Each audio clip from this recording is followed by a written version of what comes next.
link up, hey. You just hit my line for the wind down. There's only one thing on my mind when you come around me. I get lost in where you found me. Want you to use me. You let her confuse me. Don't wanna hide the fact that you make me feel away. Want you to give me play. I see it in your eyes, you're lonely. Come put that body on me. I hit it right, I will. I treat you right, I will. Trust me, I got you, baby. Know how to make you feel. They can't do you like I will. Nobody do you like I will. I hit it right, I will. I treat you right, I will. Trust me, I got you, baby. Know how to make you feel. They can't do you like I will. They can't do you like I will. Like I will. I treat you right, I will. Trust me, I got you, baby. Know how to make you feel. I treat you right, I will. I treat you right, I will. Trust me, I got you, baby. Know how to make you feel. I hit it right, I will. I treat you right, I will. Trust me, I got you, baby. Know how to make you feel. I hit it right, I will. I treat you right, I will. They can't do you like I will. Like I will.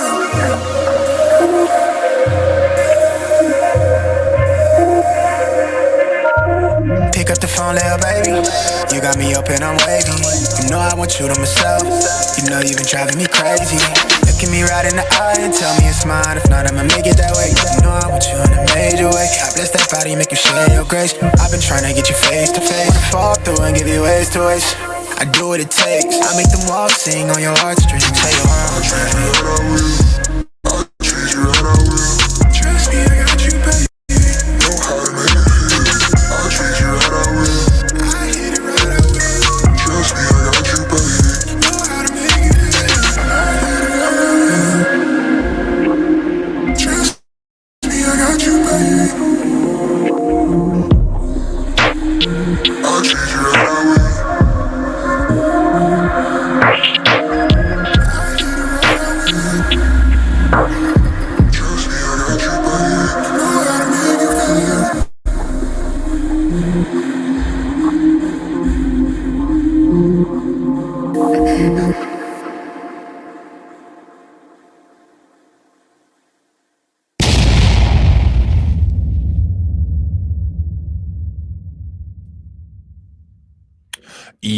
Yo, what up, y'all? It's your boy Rob coming back at you once again with another live stream. So before we get started, you already know what to do.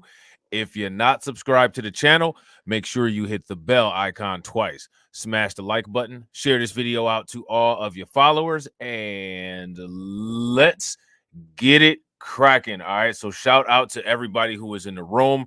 If you guys can hear me okay, please give me a thumbs up or a radiation emoji in the chat. If you guys cannot hear me, please give me a thumbs down or an angry face. All right. Shout out to all of the early birds in the building. I'm going to give everybody a shout out while we doing the sound check. All right. We got Patricia Slade in the building, B1. We got Volvo 2 Love in the building. We got Lloyd Sky 9 in the house. We got Katsy, and shout out to Katsy. Make sure you guys throw some membership emoji in the chat for her for the 9 months of membership support. Definitely appreciate it. Shout out to Roots Trackers. We got Denise Scales in the building, B1 David Brown, and we got my man DeAndre in the building. All right. Shout out to you all. It is good to see you all. All right. So you guys got a lot of content coming. All right. Got a stream coming every couple hours for a while. So make sure you guys got the notifications bell. The notification bell hit, and you are subscribed to the channels. All right. Shout out to Crew Royalty B1. What's good with it, bro? And we got Emmanuel Carey in the building. It is good to see y'all. If y'all haven't banged on that like button yet, please do that. If y'all haven't shared the stream, please do that. What we're going to talk about is what we left off talking about yesterday. The migrant crisis acceleration rates are absurd. Within the last 24 hours, yet another record was broken. So we got a couple videos about this that we're going to check out. And we have some more videos that are going to be discussing Governor Greg Abbott's changes to the laws. We got an episode of Undocumented coming up tonight, which is going to be crazy.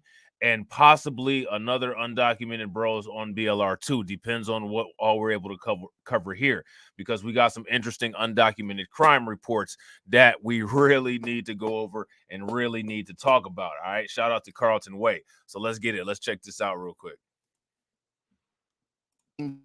The crisis at the border unrelenting, with thousands arriving daily from California to Arizona and Texas. On Tuesday, this field in Eagle Pass packed with thousands of migrants waiting to be processed. Men, women, and children overwhelming border officials. On Monday, Customs and Border Protection seeing a new record number of daily crossings, apprehending over 12,000 migrants at the southern border, with more than 26,000 already in custody. That is insane. That is insane. So if you guys have caught all of the undocumented bros or check them all out on the replays, as you guys can see, we're now into the 5 digits daily when it comes to illegal crossings. Unsustainable. You know what I'm saying? This is unsustainable. And real quick, ladies and gentlemen, shout out to Denise for the 5 ducats. Definitely appreciate it. Make sure that you guys please show her some support. Throw some emoji in the chat. Members, throw the membership emoji in the chat. Definitely appreciate it. You guys know, without you guys, I can't do this. So shout out to Denise for keeping the oxygen in the blood of the channel. Pushing processing centers to their limit. In Arizona, the overwhelmed port of entry in Lukeville still closed, while in Texas, international rail operations halted in El Paso and Eagle Pass, leaving shipments ranging from consumer goods to food and beverages stuck at the border. But the problem is far more than just numbers. It's also a national security crisis. This week, Texas Governor Greg Abbott signing a controversial new law allowing state and local authorities to arrest undocumented immigrants and even deport them. So we anticipate with SB 4 that cracks down on illegal entry, that should reduce the number of people coming across the border. Almost immediately. Now, reducing the number of people coming across the border is a key number that needs to either be controlled, slowed, or stopped altogether in order to deal with this. Okay. In fact, shout out to DeAndre. Yeah, DeAndre, I thought just a day ago they were saying it was only 5,000 per day. Yeah, that's how crazy these surges in migrants are.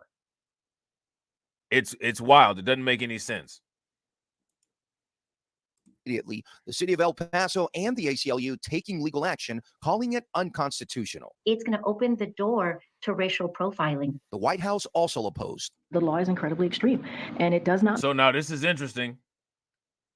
The white lady talking about this is going to open the door to racial profiling. Well, tell us how so, because you're one of the people who have come from the long line of inventors of racial profiling. So let's hear it.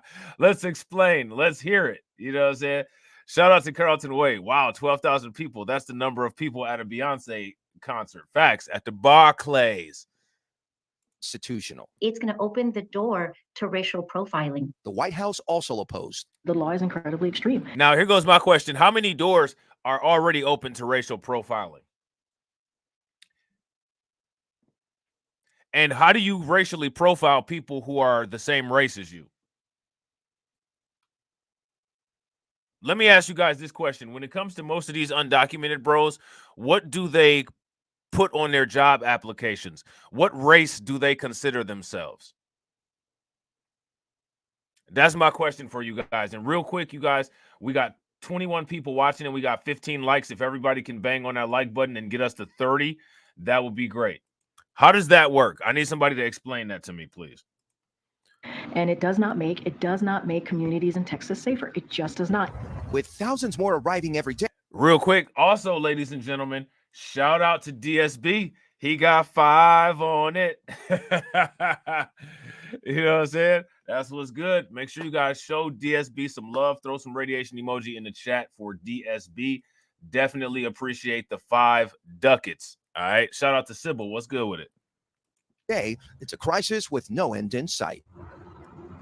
And as the search continues, a U.S. appeals court has now temporarily blocked. We got the hula gang in the building. Shalom to you. What's good with it? The Biden administration from destroying that razor wire fence that has been placed all across the border that, of course, has been so controversial. Savannah? All right, Wad, thank you. Hey, thanks for watching. Yeah. You guys remember when this guy MK Ultra glitched on New Year's? How many people? Remember, see how I stopped this like this? Don't miss the Today Show. He did just like that and froze on New Year's and was just stuck in the chair. Do y'all remember that? There's a whole bunch of people that be out here MK Ultra glitching. I don't know what causes it. I don't know, maybe MK Ultra. Oh, man. So next we got a news report from Sky News, all right? And what they're saying, which I actually agree with the title of this, is that what we have on between Texas and Mexico is not a border. It's not a border. How is it a border if you can attempt to cross it and the people who are supposed to be securing it apprehend you and then release you into the area that is supposed to be restricted? My question for you guys is, how is that a border?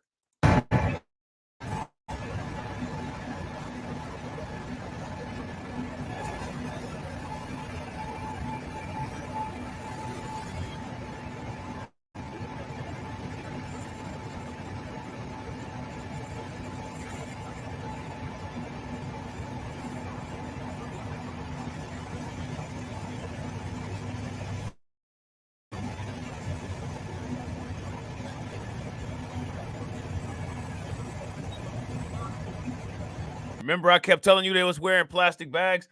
I guess now they're wearing aluminum foil. I'm assuming that they have this aluminum foil on to reflect the sunlight back because they're in the middle of the desert. But as you guys can see, there is literally no end in sight to all of these people just accumulating at the border.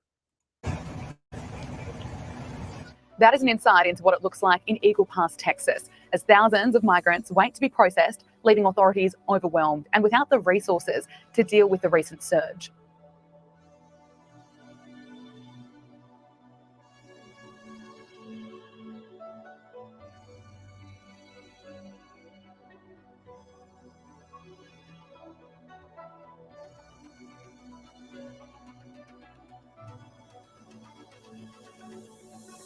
This week, the US southern border saw a record number of migrant encounters, with more than 12,600 encounters on Monday. So they had, look, 12,600 encounters at the southern border on Monday. That's what they had just on Monday. Now, like I said, it's been difficult for me to even get to some of the other content that I want to do because undocumented bros have been taking up so much time because these numbers are just increasing at such a crazy rate. Now, what I want to ask you guys is, when it comes to Greg Abbott's policy that he has, do you all think that there will be significant decreases in the number of migrants illegally entering the United States? Let me know what you guys think. And shout out to DeAndre. Make sure y'all show him some love for being a like enforcer. Number of migrant encounters, with more than 12,600 encounters on Monday, according to Fox. Now, shout out to Zentober, right? Because Zentober pointed out yesterday that when I started going in on Governor Greg Abbott, there was a lot of people. There was a lot of people that got upset. I lost 3 subscribers yesterday because of the Governor Abbott trashing. Let's see if we can make it 6 today. What do you guys think? Should we aim for, if we should aim for 6, give me a thumbs up. If you guys don't think so, then give me a thumbs down. News sources. Facilities are well and truly past the point of reaching capacity, and reporters on the ground say the situation at the southern border is only getting worse. Is there a reason or an explanation that they give you as to why now? Do they see something in U.S. policy or politics that would give them and the cartels reason to push forward? So we asked that question to all of the migrants who have come across, and a lot of the answers we get is they felt now was the time. And then we'll push them and we'll say, well, why do you feel now is the time? And you might have seen our interview a couple weeks ago. Several of the migrants have referenced President Biden. I'm going to ask you guys this question. Anytime Joe Biden has ever been asked about reparations, in his response to reparations, has he not invited immigrants, regardless of legal or illegal, to come to the United States in his response to being questioned about reparations? Let me know. And the policies, they feel that they're going to be released into the United States. We had that Moroccan gentleman tell us 2 weeks ago on camera, "I love you, Joe Biden. Thank you for everything, Joe Biden." He told us he wants to go to New York City. Well, we found out just a few days after that interview, he was released by Border Patrol. He is in New York City right now. So they know if they get here and they step foot on U.S. soil, they've got a very good chance of being released. And Bill, I will add, CBP sources tell us as of this morning, they currently have over 25,000 migrants in federal custody. That is way over capacity. So these mass releases are only going to crank up in the coming hours and days, and more people are still coming. So the situation is just getting worse. People are reacting to the vision that keeps coming in from the southern border. One person posted on X, "Why even have a border if it's not protected properly? We are all paying." That's a great question. This is a great post right here. And shout out to Root Strikers. I wish I knew why they unsubscribed. You know what I'm saying? I don't. But we push forward, you know what I'm saying? And then when they come back, you know they gotta earn their place back. So they're gonna get dragged through the mud for a little bit because they do come back. You know what I'm saying? 4X in stock says, "Why even have a border if it's not properly protected? We are all paying for this in one way or another." Do you guys agree with this tweet? If you guys agree with this tweet, give me a thumbs up. If you guys disagree with this tweet, give me a thumbs down. I agree. We're all paying for this in one way or another. And if we haven't seen the direct effects of it yet, in the very near future, we will. And honestly, a lot of Democrats may end up paying with their seats that they have because people are not feeling this nonsense at all.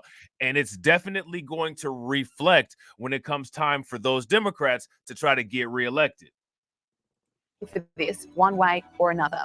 Another wrote, "An open border is not a border." On Monday, Texas Governor Greg Abbott signed in a new law giving police the authority to arrest migrants who cross the border illegally, insisting the bill will help stop the tidal wave of illegal entry into Texas. But the White House press secretary has slammed the new measure, describing it as extreme. Question on the new Now, this is what I want to know. What's extreme about this measure? It's interesting. They don't think that stop and frisk is extreme, and stop and frisk is being done to Black American citizens. But they do think that this is extreme, and these are people who do not have constitutional rights. They don't pay taxes. They don't have constitutional rights. Those people who have entered the country illegally and people outside the country do not have the same rights as people who are American citizens here in the United States. That is a fact. That's the whole point. If that's not the case, then what's the point of having any rights and privileges as a quote unquote American?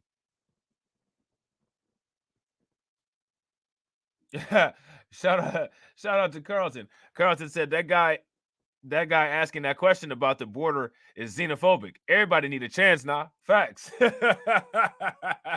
Everybody need a chance now. law in Texas. Does White have any thoughts on that law? And there's some litigation that's starting over the law as well.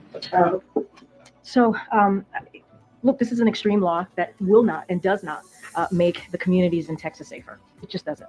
And I think to add to that is that now, how come she didn't say that it was extreme when people like her was getting rounded up on horses? Did the cat have her tongue at that particular moment in time?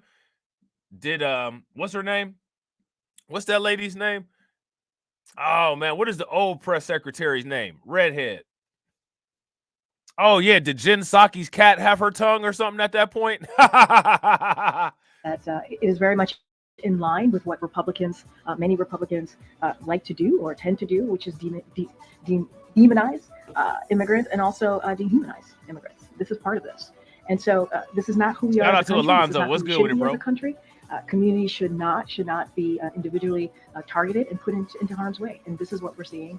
Again, this is something that Governor Abbott has done over and over again. There are plenty of examples that I've listed out from here before, whether it's leaving migrants in the side of the road in the middle of winter, installed razor wire near the border, making it more. Now, again, how do we say that the migrants are being left out, quote unquote, in the middle of the road or whatever, when they made the decision to come here? And I gotta agree with Ricky. And I agree with Lloyd Sky 9 too. She's in another world. Where you guys, which world do you guys think that she's in? Ricky says Haitians sent back shows racism. I agree 100%. The places where they're dumping all of the migrants at once they've been processed after illegally crossing the border also shows racism, if you ask me.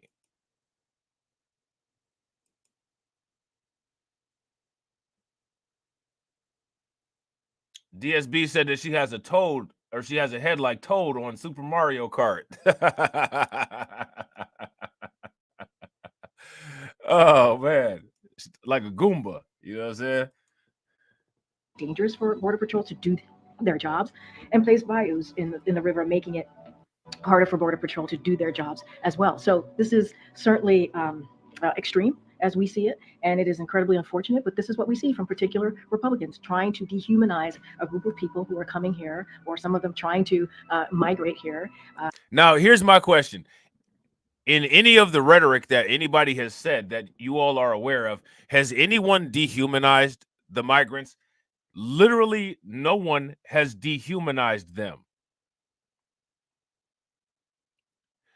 People have criticized their tactic that they're using to enter the country.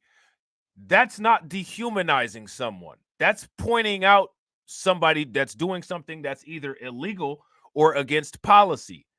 The media is telling lies.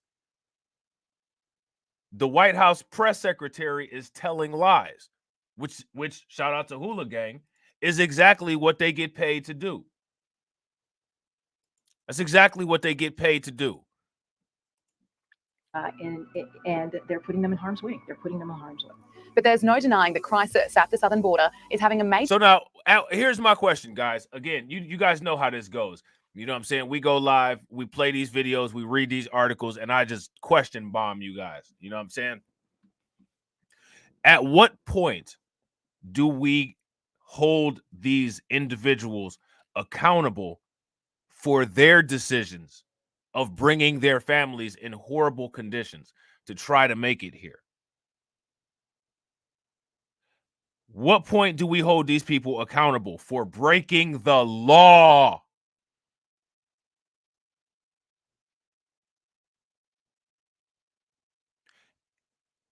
I don't.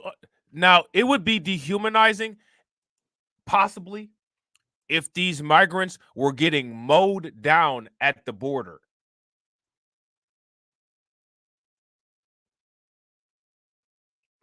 When they come, but they're not. That's not what's happening. That's not what's happening to them at all. What's happening is they're being shown a gracious amount of humanity by, for one, not being mowed down when they get here, for two, being processed and taken in by CBP, and then being released into the United States and shipped to areas that have policies that are engineered to accommodate them. That didn't happen to us after emancipation. You know what else is not happening? When we had neighborhoods and stuff like that, the population at large, they came through and attacked them at all times and attempted to burn them down and harm people at all times. That's not happening to them. Nobody's locking these people inside of shelters and doing horrible things to shelters from the outside. Nobody is doing that. And shout out to Zentober. Somebody else just unsubscribed. So we're at 1. Remember, the goal is 6 for all these people that get upset because you don't, you know what I'm saying, gaslight them with their favorite conservative or their favorite Democrat. We don't care.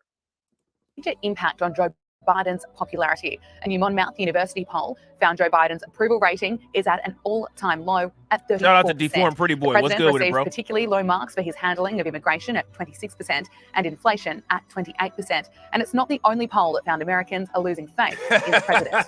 Well, as the year comes to... Shout out to my man, KO Kid Fit. KOK Fit said, "What's good, bro? I'm running and listening. I died in crap when I heard everybody need a chance now." Shout out to KOK Fit, the originator of everybody need a chance now. That's foundational Black American greatness. You know what I'm saying? To an end, things aren't looking too good for President Joe Biden. Even his good friends at CNN have got bad news for him. We have new CNN poll numbers this morning in 2 critical battleground states. The news is not great for President Biden and his campaign. The numbers show Donald Trump leading in both Georgia and Michigan.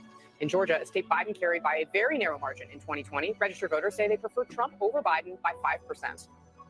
So if you guys didn't get a chance to check out React's podcast yesterday, make sure you guys go and check out React's podcast. We were talking about 2024 predictions that were made by the Simpsons cartoons. And these polls, interestingly, are leading down the path of those predictions possibly being right.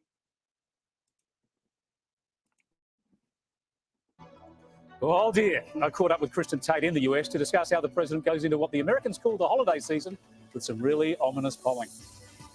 Yes, and I've been reading reports all week for the last week that Biden and his administration, they are getting very nervous by these polls. What's happening here, Chris, is that this election is becoming a referendum on Joe Biden. And up until now, the Democrats have been counting on this being a referendum on Donald Trump, as it was in 2020. They won that election by whipping up the public into this frenzy over Donald Trump being a threat to democracy and, the insurrection of January 6th.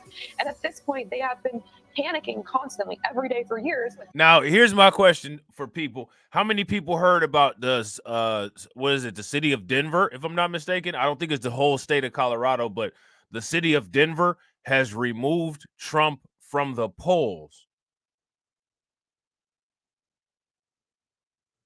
What do you all think about that? Me personally, I think that it shouldn't be hard for them to utilize the Supreme Court to get that reversed. Oh, it's the whole state. Okay. The whole state. I don't think that they should be able to do that until there is a court decision. Because from what I understand, they're trying to do it based on a quote unquote insurrection law, but he has not been found guilty of inciting an insurrection yet. Now, if he was found guilty of fighting an insurrection, of course, I would question the court, but that would open up the door for that. But I don't even think that that's occurred. So that's interesting. We might have to go into that. If you guys want me to do a stream about what's going on with Trump in Colorado, give me a thumbs up in the comment section. If y'all don't, you know what I'm saying, we just move past it. People hear this stuff now about threats to democracy and Donald Trump, and they just kind of yawn and roll their eyes. And instead, they're thinking about the fact that every time they go to the grocery store, they can barely afford to buy, milk and chicken for dinner. The Joe Biden administration Shout out to Jesse. has What's made good life with it, in bro? the United States worse in every measurable way, and that is what this election has become about. And at the same time, of course, as we talk about all the time on the show, Joe Biden is, becoming more entrenched by the day in his family scandals. So it's not looking good for Joe Biden. Yeah, I'll tell you what, those cost of living issues always bite hard in politics. We're seeing that play out in Australia this year as well. But we keep talking also about how Joe Biden is so accident prone. And I've got to show this clip where Joe Biden is just going to his car and the reporter's yelling out to him that he's... Shout out to KOK Fit. Sky News got more clips of Joe Biden falling down. Is it time for another roast of Joe Biden on React's podcast? If it's time for the roast of Joe Biden, episode 3, throw some flames in the chat. He's looking like he's got a lot of trouble in the polls. He tells them that they're reading the polls all wrong. And then we have an accident. Have a look. Mr. President, why are you losing to Trump in the polls?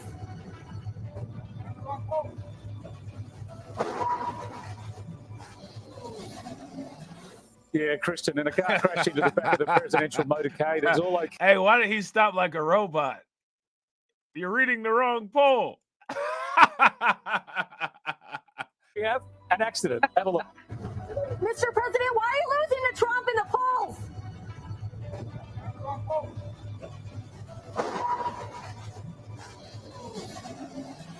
Yeah.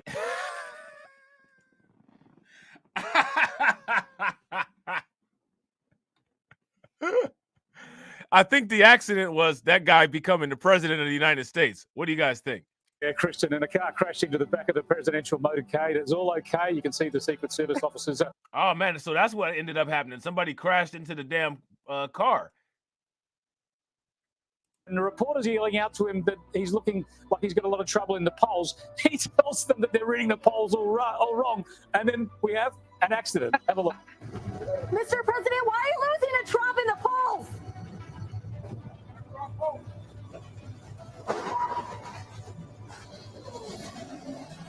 Yeah, Christian, in a car crashing.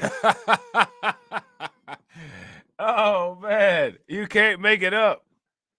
To the back of the presidential motorcade. It's all okay. You can see the Secret Service officers are worried, of course, as you are in this day and age. But it's just typical of Joe Biden, isn't it? At the moment, the polls plunging, him in denial, and boom, crash. Yes, it's very emblematic for what's going on right now with this president. I know people in Democrat elite circles are just desperate to get him to step aside and replace him with somebody, and that very well may happen, which I know has been your prediction, Chris. But there is a chance that this man is just so desperate to cling on to power that he'll refuse to step aside. I mean, Joe Biden has wanted to become president since he was, born. The day he was born, he wanted to become president, it seems. So I'm not sure he's going to step aside so easily. Let's find out. But if he wants to stay and he refuses to go, the Democrats have a real problem. And the only thing they can do is just try to make Trump so terrifying to suburban voters and independents that they will just hold their nose and vote for Biden. So let's do a little poll in here when it comes to this. How many people are, quote unquote, terrified of Trump? I'm more terrified of Joe Biden. Let me ask you guys this question. If you had Joe Biden driving a car with you as a passenger, or you had Donald Trump driving a car with you as a passenger, which vehicle would you feel more safe in? I'm just not sure that's going to work this time around like it did last time. Yeah, it's been a hell of a year, of course, Kristen. We've talked about every twist along the road. I suppose the highlights have been the political turmoil with the former president and Republican frontrunner Donald Trump turning up in court facing those prosecutions. There was the drama on the Hill with the speaker. Oh, man, I'm with Denise. I'm with Denise. Neither. You know what I'm saying? Joe Biden is such an idiot, he would crash the car. And Trump is such a narcissist, he would be facing you, bragging about himself the entire time, driving down the road and rear end the person in front of him. And then get out the car and blame it on the person that was in front of him. Being tossed aside, of course, but the real theme of the year has been the mental decline of the president, Joe Biden. That just time and time again, he looks uncertain, confused, and befuddled. Here's a little collection. The Grand Canyon, one of the Earth's 9 wonders of the world, literally. Over $1.3 billion. And I love your ears. I love them. They're really cool. What's your name? Catherine. If it holds near and dear to you that you like to be able to. Anyway. No, just some of the. Hey, all they have to do is mention reparations and he'll snap right back into being alert and oriented ×4 and give every idiotic reason of why we aren't owed reparations. The highlights, Christian, there'll be more to come. So tell us, as you say, there's pressure on Joe Biden. Some Democrats, many Democrats, polls show would prefer he steps aside and they get another candidate. But what do you say after such a tumultuous year? What are you predicting for 2024, the election year? Look, I've actually come around to your view on this, Chris. I suspect that, at the last minute, the Democrats are going to force Biden aside and that they will replace him with someone fresh like Gavin Newsom, who will be able to trick essentially Americans into voting for the same left-wing nonsense that has destroyed this country under Joe Biden. Someone like Newsom would, appear to be a break from the constant chaos that people perceive surrounding the other two candidates, Trump and Biden. And, if they do it last minute like that, it gives Republicans far less time to dig up dirt on Newsom and run against him. So that's certainly. So then why wouldn't you be digging up dirt on Newsom right now if you think that that's what they're going to do? There is no excuse for losing in any competition. If you know or can can anticipate what you think the moves of your opponents are going to be, if you just sit on those anticipations and don't move on them, you don't deserve sympathy. You know what I'm saying? If the Republicans think that that's what's going to happen and they allow it to happen, we don't feel sorry for you, which we don't feel sorry for you anyway. But definitely on a competition level or on a strategic level, we don't care. You brought it on yourself. What they want. And they gave Gavin Newsom a test when they put him on Fox News here in the United States and actually had him debate Ron DeSantis. Gavin Newsom did a very good job. He's very slick at, presenting these really disastrous policies that have destroyed his state of California, where he's governor, as being wonderful and empowering. And I've come around to your view on that, Chris. I truly believe that Joe Biden will not be the nominee. He just does not have the physical or mental strength at this point. And it's gotten to the point where people I know, even staunch Biden supporters, just cringe every time they hear him talk. And they feel bad for him. I mean, this is a man who should be enjoying his last years with his grandchildren. And instead, he's being wheeled out in front of the country to be laughed at. Because Don't forget being reacted to on YouTube to be laughed at, too. So now we got another clip here from Sky News. And what they're saying is that when it comes to the border crisis, the way that it is now with all of the migrants who have accumulated at the southern border, that the United States has never seen anything quite like this. Now, here's a question that people have alluded to, but they haven't really taken a dive into. And that question is, what will this migrant crisis do to the United States economy in 2024?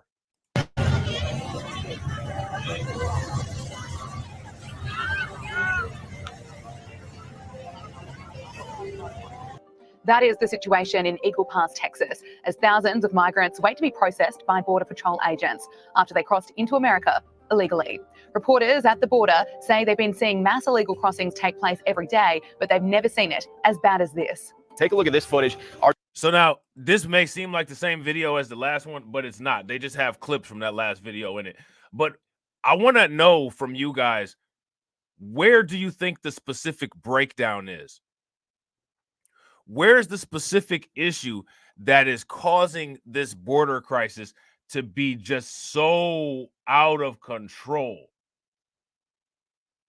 What is the particular area where things are breaking down at? That's my question for you guys. And real quick, shout out to everybody that's watching. I appreciate you guys. Wherever you're watching from, if you haven't smashed the like button, please take a moment. Make sure you guys smash that like button. We got 50 people watching and we got 36 likes. If everybody can bang on that like button and get us to 50 likes, that would be great. And also, if you guys can please share the video to your social media, that would be great as well. Our drone team shot in Eagle Pass earlier today. Mass illegal crossing out there. They got buried with thousands of people crossing after sunrise this morning. You can see masses of hundreds upon hundreds of illegal immigrants streaming into Eagle Pass and waiting for Border Patrol processing. And that is completely overwhelming Border Patrol resources. We've seen similar. Yeah, I agree. Honestly, what needs to happen is that the United States government should send a portion of the military to reinforce Border Patrol on the border of Texas, and allow for the Supreme Court to create legislation that allows more jurisdiction for them to remove people. And instead of transporting these people all throughout the United States, they need to be apprehended and transported back to their countries. That's what needs to happen. It's not that difficult. It's not rocket science. Scenes here in Lukeville. Take a look at this video we shot here where I'm standing. Another breach in the border wall, another mass incursion into Arizona. You'll see hundreds of people walking down the border wall path here after they crossed illegally. A lot of single adults, many of them coming in from Africa. This Tucson, Arizona sector has had more than 54,000 illegal crossings in the last. Are you guys peeping the focus on Africa? They've placed the focus on Africa yet again. Now, they're going to continue to keep placing the focus on Africa. You guys can see it. It's not a secret. They're still doing that. And they're going to continue to do it. It's not going to stop. Last 3 weeks alone. The situation at the southern border is dire. And as you can see in that footage, Eagle Pass is being overwhelmed.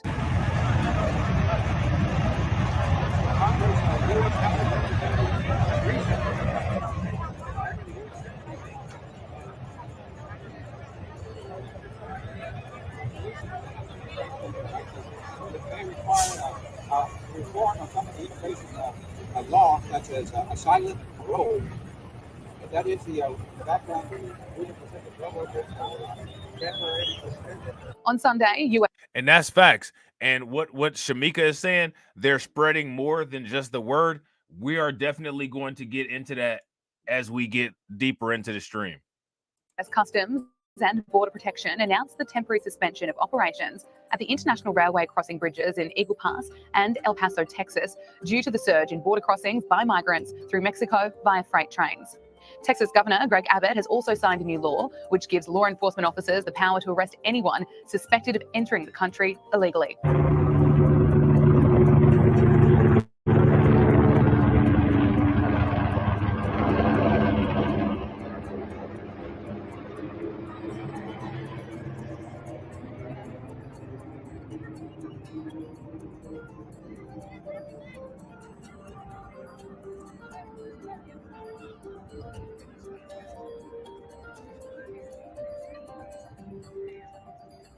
President Joe Biden has been criticised for his handling of the crisis at the southern border. Now to the ongoing border crisis in the US. I don't think that Joe Biden has been handling the crisis at all. There's actually been no handling of the crisis. When it comes to this migrant crisis, the only people that have been handling it and even attempting to handle it are the state and city local officials. There hasn't been any federal intervention. Let me ask you guys this question. What has the federal intervention on the border been since we've been hearing about all of this border crisis issue? Let me know. And I got to agree with DeAndre. DeAndre says, okay, question. Why and what are they standing there waiting for? Facts. Now, if you're talking about the migrants, what the migrants are standing there waiting for is they're waiting for Border Patrol to apprehend them and bring them into the country, because that's how they're doing the processing, which makes absolutely no sense. They should be apprehending them outside of the border and making sure that they don't get in instead of bringing them inside and then releasing them into the country. If you ask me, that's a very backwards way of dealing with that. It's certainly hurting President Joe Biden in the polls. NBC News polling shows the GOP now holds an 18-point lead when it comes to handling immigration. And also there's been recent polls, Josh, showing that Donald Trump is eating into Biden's lead among Latino voters. That would be something that would be concerning the Democrats. And we know a lot of those voters care about this issue. We've seen a few Democrats like Eric Adams speak out about the illegal immigration crisis, but does the Biden White House have any intention to tackle this crisis in any meaningful way in the lead up to the 2024 election? Now, again, I want you guys to, another thing to pay attention to what the news is doing is pay attention again to how she led with Eric Adams being the person that's quote unquote leading the Democrat resistance against the migrant crisis. Now, Eric Adams hasn't really done anything to lead against the migrant crisis. He hasn't done anything. All he's done is just said stuff. Now, that Governor Katie Hobbs down there in Arizona, she's actually deployed the National Guard to the borders down there. Shout out to Jay. I don't think I said what's up to Jay. What's good with it, bro? And shout out to Maggie B1. So again, they're using Eric Adams as a front man, but let's just keep it a buck. He's not a front man on this. The only thing that Eric Adams wants is for, the bad press to go away and for his ratings, his approval rating to increase. He still is okay with the migrant situation. He's still not really concerned about the way that the migrant situation is affecting Black Americans as well as other Americans. No, on the contrary, they are suing Ken Paxton, Greg Abbott in the state of Texas for Texas's attempts to put some buoys in the Rio Grande, trying to secure Texas's territorial sovereignty against the Mexican drug cartels and, frankly, Hezbollah and some radical Islamic groups that control large swaths, operationally speaking, of the U.S.-Mexico border. So they're actually, not only are they not trying to mitigate the damage, they're actually throwing fuel right into the fire, trying to make it worse. Look, Rita, I think that this is the issue. I think that this right now is the issue that Republicans have to run on right now. By the way, You know, in the 2020 election, when Donald Trump, who was extremely hawkish on the border, obviously, was running for re-election, Republicans made unprecedented gains in very Mexican areas there in the Rio Grande Valley in South Texas. They won multiple counties that were 80, 90% Hispanic there. So there's no... So, again, I want y'all to pay very close attention. And I want to know what you guys think about this question here. As a result of the Israel-Hamas war, Democrats are losing Muslim and Arabic support. Here they're talking about Democrats losing Hispanic support. As we all know, Democrats have lost Black support. Who's left supporting the Democrats? So the way that the political landscape is looking now, with all of the sentiments that people have, it seems inevitable at this point what the results of the election in 2024 should be. Because here's the real question: who is currently supporting the Democrats? In what areas do Democrats have increasing support? That's my question for you guys. Where are the Democrats getting increasing support from that's going to save them from all of the decreasing support that they have? Notion that if you talk very tough game on the border and you call for reasonable controls, cracking down on asylum fraud, no to amnesty, all these common sense things, the notion that that will cost you Latino, Hispanic votes is frankly an insult and a slap in the face to many commonsensical Latino and Hispanic voters, many of whom come from traditional Catholic families, actually, as the case may be. So I think that this is really the issue the Republicans should run on. We're coming up here in an election year, going back to what we were just talking about with Speaker Mike Johnson in the House. The latest episode of my podcast, shameless plug, if I may, the Josh Hammer Show, I actually have a segment on the show where I'm giving unsolicited advice to Speaker Johnson and saying that this is the issue, man.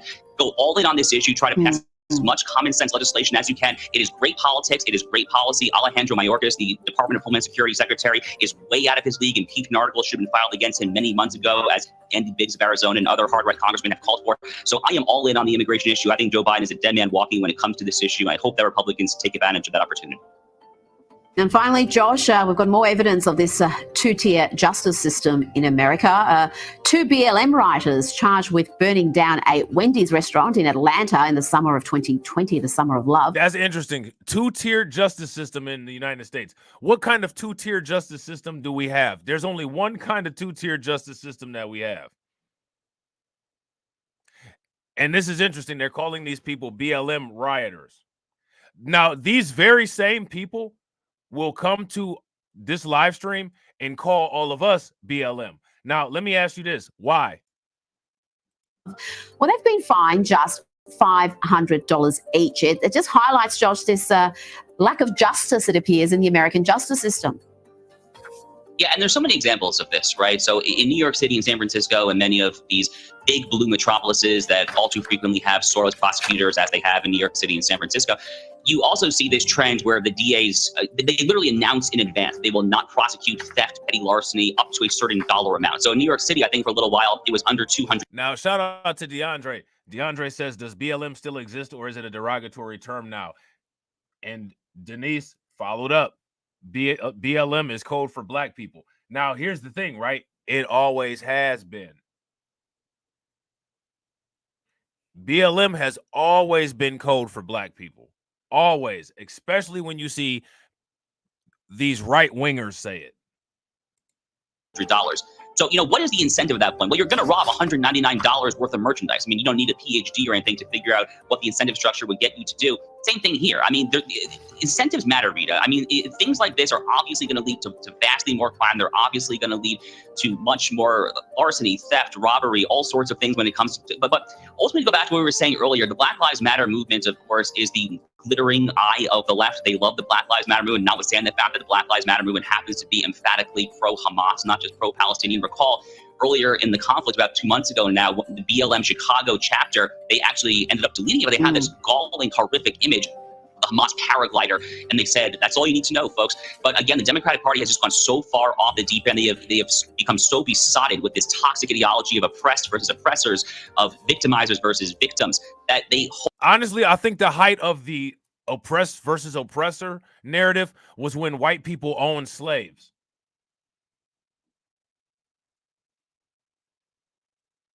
Well, what do you guys think? I don't think BLM has anything to do with it.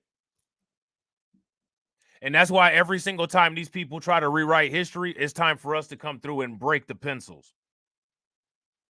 Hold BLM, despite all that it stands for, out as the quintessence of what it means to be a liberal organization here. Of course, as you know, Rita, if a white Christian were to do the same thing, I don't have to tell you the fine would be substantially worse. Unfortunately, that's the reality. Absolutely. If you look at what some of the sentences have been of those who participated in the January 6 riots as a comparison. Josh Hammer, thank you so much for your time today. Yeah, if you look at some of the sentences of black men who are nonviolent offenders, then what are we talking about? Then what are we doing? So again, we're dealing with Rupert Murdoch media, which is misinformation. So now let's check out the liberal side of misinformation. This nonsense right here. Now, as you guys can see, these people aren't even using the same numbers.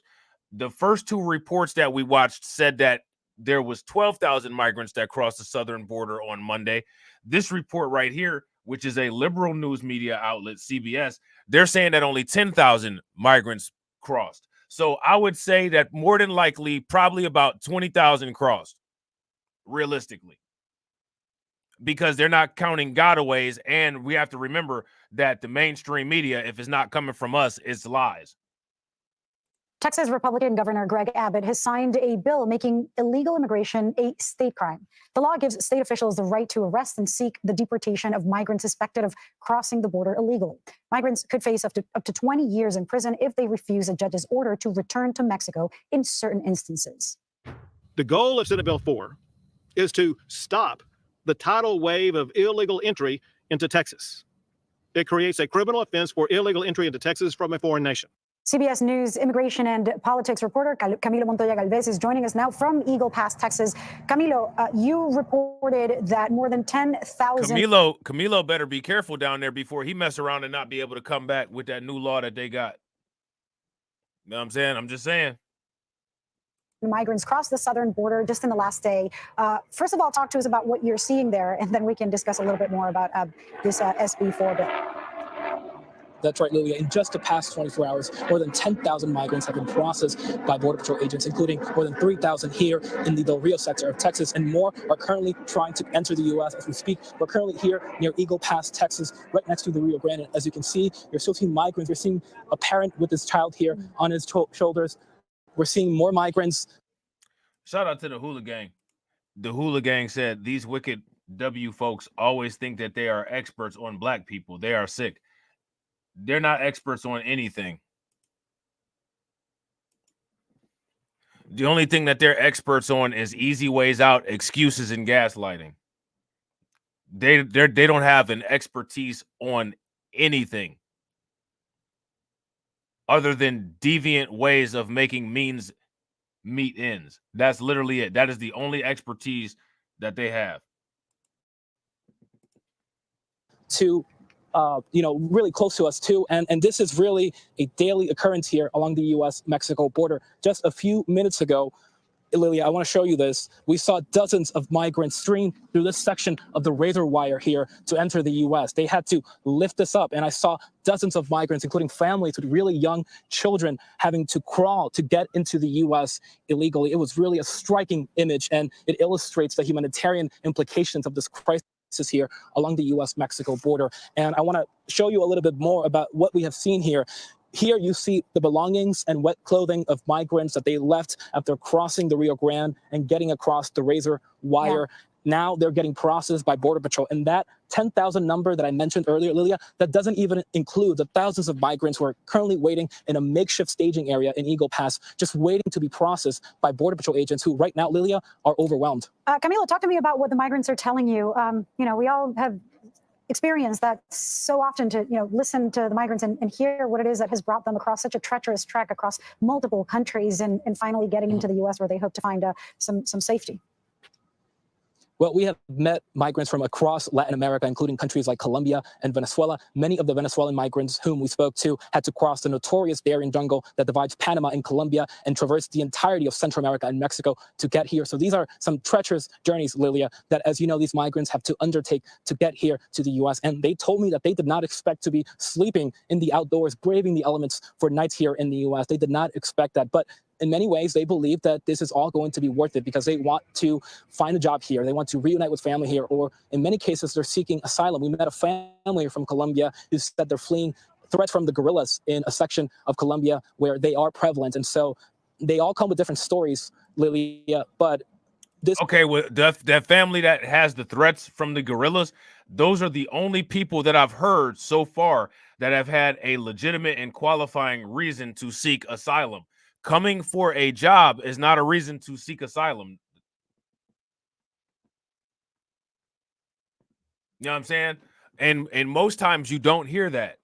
In most cases, this is the first time that I've heard in one of these news clips where they're talking about a migrant saying that, well, they wanted to come and escape guerrillas. This is the first time.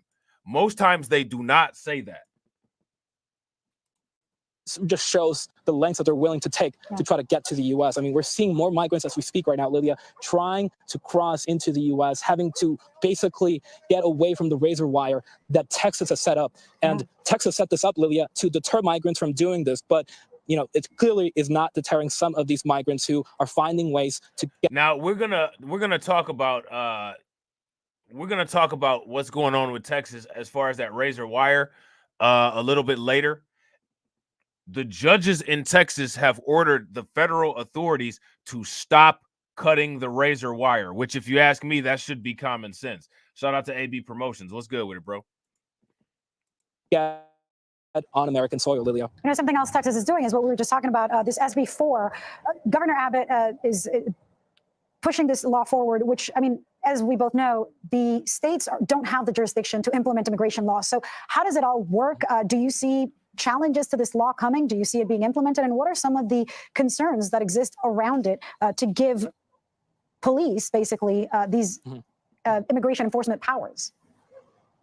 That's right, Lilia. This really is an unprecedented state immigration law, and it's the latest attempt by Texas Governor Greg Abbott to challenge the Biden administration on this issue of immigration. It will allow state troopers and local police to arrest migrants on new state illegal and illegal re-entry charges into the U.S., and will also allow state judges to issue what are effectively deportation orders requiring migrants to go back to Mexico if they are suspected of violating this law, although the latter point is very unclear how that will be implemented because the government of Mexico, Lilia, has said that they will reject returns from Texas. And so this— they should be forced to take them, because when you're filing asylum, the first stable country that you get into, you're supposed to file for asylum there. You don't get to take your pick. Is really the latest attempt by Texas to challenge the state's limits on federal immigration enforcement, which, as you just rightly pointed out, is a federal responsibility. And so we expect some lawsuits. The law is expected to take effect in March, but it could be held up in court before that. I mean, it's one thing to put migrants in buses and send them to another state. It's quite another to think that you can actually deport people into another country without that country agreeing. Camilo, thank you so much for your always thorough reporting. Appreciate it. If that country doesn't agree with those migrants being there, then when the migrants first came to that country, why didn't that country do anything about it? So it's that country is okay with those people being there as long as they know that those people are going to end up going to the United States. So instead of proactively getting them out of there, they just let them sit there because they know that they're not going to end up being there long term. Once those people get there, if Mexico has such a problem with it, Mexico needs to be the first line to start moving those people back somewhere else. Would you guys agree with that? If you guys agree with that, give me a thumbs up. If you guys don't agree with that, then give me a thumbs down. Some staggering new numbers shine a light on the crisis at the border. Now, Morgan Chesky continues our coverage this morning. Stunning images from Eagle Pass, Texas, where thousands of migrant men, women, and so many children now fill entire fields. The groups lining the Rio Grande clinging to blankets, huddling to stay warm, all waiting for hours to be processed, and most likely to be released into the United States. Of all our trips to Eagle Pass, why are they being released into the United States? Does that make any sense whatsoever? See, that right there is one of the huge problems that there are. That right there is one of the biggest problems. Why is it that they are being released into the United States? That right there makes absolutely zero sense. What is the mechanics behind that process? Because whoever came up with that process, they need to reevaluate that and get it changed quickly. This is the largest group we have ever encountered. Sources tell us the majority of these families are Venezuelan, and we just learned from authorities nearly 3,000 were apprehended just yesterday. On Monday alone, a staggering new record. DHS officials telling NBC News more than 12,000 migrants crossed the U.S.-Mexico border, the most recorded in a single day ever. The surge sparking a new battle between the Lone Star State and the White House. Republicans here blaming President Biden's border policies for a record number of illegal crossings. Biden's deliberate inaction has left Texas to fend for itself. Now Governor Greg Abbott signing a new... Okay, so now here is the question. And anybody can feel free to answer this. What are the Biden border policies? What are Biden's border policies? Is there anybody in the chat that can actually name a Biden border policy? Are there any? New law making illegal immigration a state crime, empowering police and sheriff's deputies to arrest migrants. Texas has already put controversial floating barriers in the Rio Grande and barbed wire along the border, but both face ongoing challenges. The White House calling the new law extreme. The ACLU of Texas saying they'll sue. That is going to drive our immigrant communities into the shadows. It's going to... So what about the immigrants that come to the United States legally? Why is the ACLU suing? Let's just back this up. Let's add, does that make any question? What motive would the ACLU have to sue about this? The ACLU is suing. Why are they so concerned? See, that's what people should be asking the question about. So the ACLU, we're gonna sue. Why is the ACLU gonna sue? Who are the ACLU? Who are they? Sue.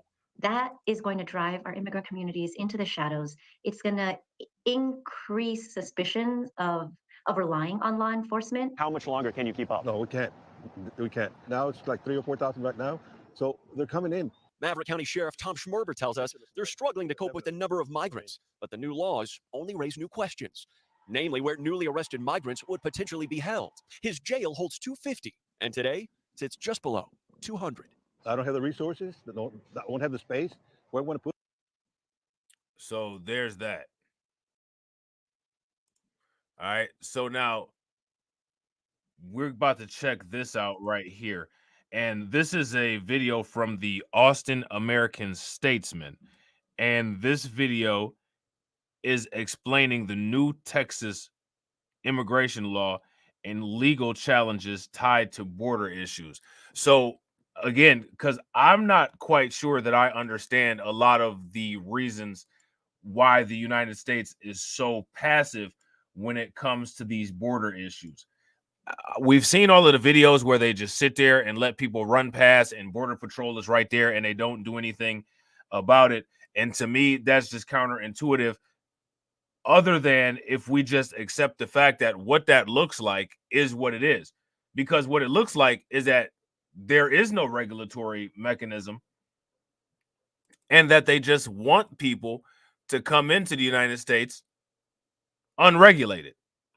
Now, if you're not supposed to look at these images and assume that, what are you supposed to get from these images is the question.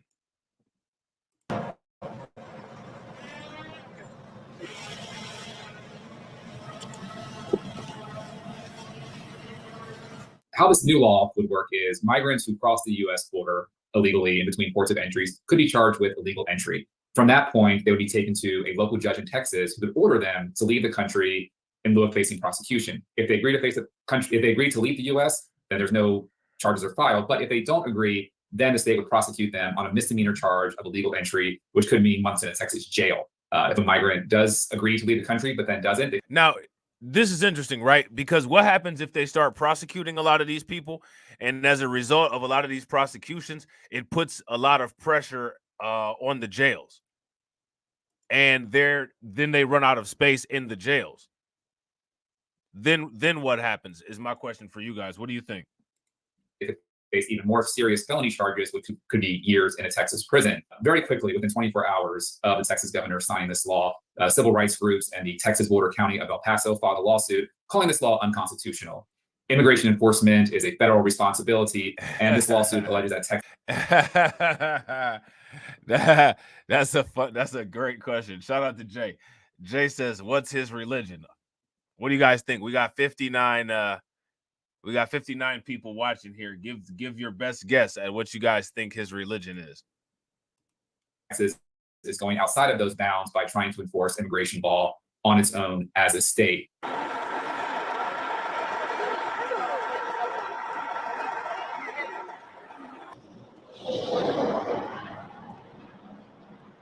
I believe that Texas and all states have the absolute right to enforce their borders. The desired effect is for it to be a significant deterrent to illegal immigration. So I think that is the goal.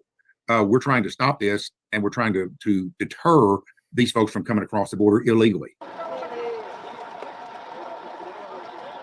I've said all along that I thought that 95% of the enforcement of this would be within 50 miles of the border. I still believe that. But that's not to say that you couldn't have an instance in Texarkana or in Amarillo or something.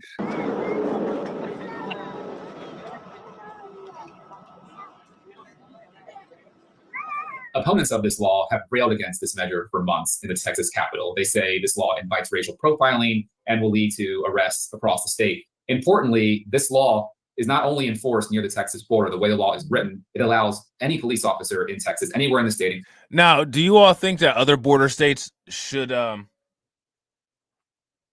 implement policy? They should follow suit and do like what Greg Abbott is doing. The only problem is that I think the other border states are Democrat-run states. I don't think that California and Arizona would be willing to be this aggressive. But I think that if California and Arizona used common sense politics and were aggressive on this issue and worked with Texas to secure the southern border, I think that they could handle this on their own. The problem is that because of the political showcase that goes on in the United States that encourages people to not work with each other, that's never going to happen, and everything is going to fall through. So that's my thoughts. What do you guys think? Including hundreds of miles away from the border, to arrest someone on illegal entry charges. This law will take effect in March unless it is stopped by a court.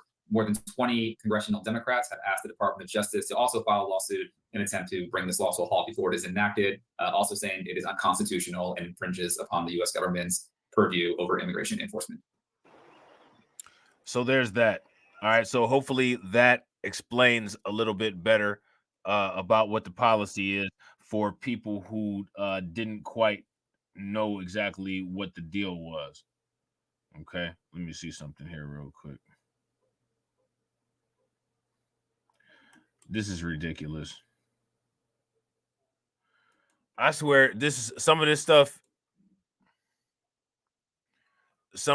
is just so ridiculous. Like some of these headlines, the news, they should not be allowed to use some of these headlines. You know what I'm saying? Like, seriously, I understand freedom of press and all that, but a lot of these headlines, it's just ridiculous how a lot of this stuff is just flat out lies. And it's amazing that YouTube uses this information from these fake media companies as reference information, but they'll plaster a fact-finding embedment at the bottom of your social media post. It's ridiculous. The ACLU of Texas is suing Texas for the law that allows the arrest of migrants who illegally cross the border. What kind of luck do you all think that the ACLU will have in attempting to deter this law from occurring? We have some breaking news. The American Civil Liberties Union of Texas is suing the state over a new state law that will soon make it a crime to enter Texas illegally from Mexico. Republican Governor Greg Abbott signed that legislation on Monday. This is just the latest action the governor has taken to crack down on migrants. It comes as a new record was broken Monday at the southern border. According to two Department of Homeland Security officials, more than 12,000 migrants were apprehended just yesterday. Let's bring in NBC News Homeland Security correspondent Julie Julia Ainsley. Julia, it's already illegal under federal law to not enter, rather to enter the U.S. and not use a legal point of entry, right? A legal port Okay, of so entry. now here's the thing, right? She says that it's already illegal. We know that. Knowing that, then where are the prosecutions at? Why, if it's illegal, and we know that, and we all agree on that, and that has been established, my question then is, if we know that it is illegal, why are people not being prosecuted? That's the question. We're sitting here watching this. We're sitting here on the news, listening to them say that this is illegal, yet and still they don't use the judicial system to prosecute it. And then when people are saying, hey, these people are breaking the law, see what what they're doing with the illegal migration, the illegal immigrations, the illegal border crossing, what they're doing with that is the same thing that they did with the heroin epidemic. They're decriminalizing it to show sympathy and attempting to humanize criminals and degenerate people who are not abiding by the law. When it came to the crack epidemic, it was throw people in jail. We don't care about no medical issue. We don't care if you're seizing. We don't care if you're going through withdrawal. We don't care if withdrawal deletes you. Throw you in a jail and lock away the key. Opiate epidemic, it's somebody else's fault. Illegal immigration, it's somebody else's fault. To attempt to humanize the criminal. These are criminals. You use heroin, you're a criminal. You bought drugs illegally. You're a criminal. You're a scourge of society and a piece of shit. Period. You broke the law. That's what they would say about anybody else. Anybody that breaks the law, they would say that about. But for some reason, we're supposed to create special provisions for other people. People need to pay attention to that and not allow it. Don't allow the special provisions for the opiate epidemic because it's not an epidemic. An epidemic is something that's caused by a pathogen.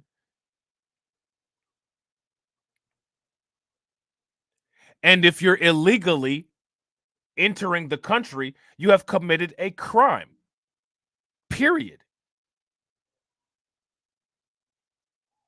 The news media is attempting to bombard people with propaganda to soften the way that they think about these things and basically change your thought process and how you come to logical conclusions. My advice for people is do not allow that.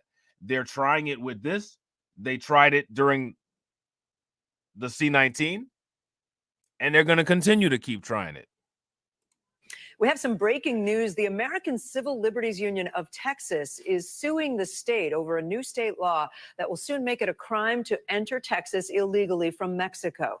Republican Governor Greg Abbott signed that legislation on Monday. This is just the latest action the governor has taken to crack down on migrants. It comes as a new record was broken Monday at the southern border. According to two Department of Homeland Security officials, more than 12,000 migrants were apprehended just yesterday. Let's bring in NBC News Homeland Security correspondent Julia Ainsley. Julia, it's already illegal under federal law to not enter, rather to enter the U.S. and not use a legal point of entry, right? A legal port of entry. So what does it mean to have a state law that says the same thing?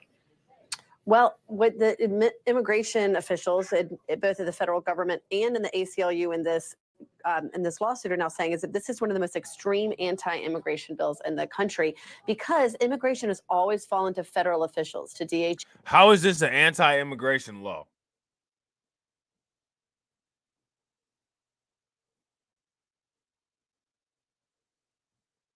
That's that right there. That's my question for everybody. How is this law an anti-immigration law?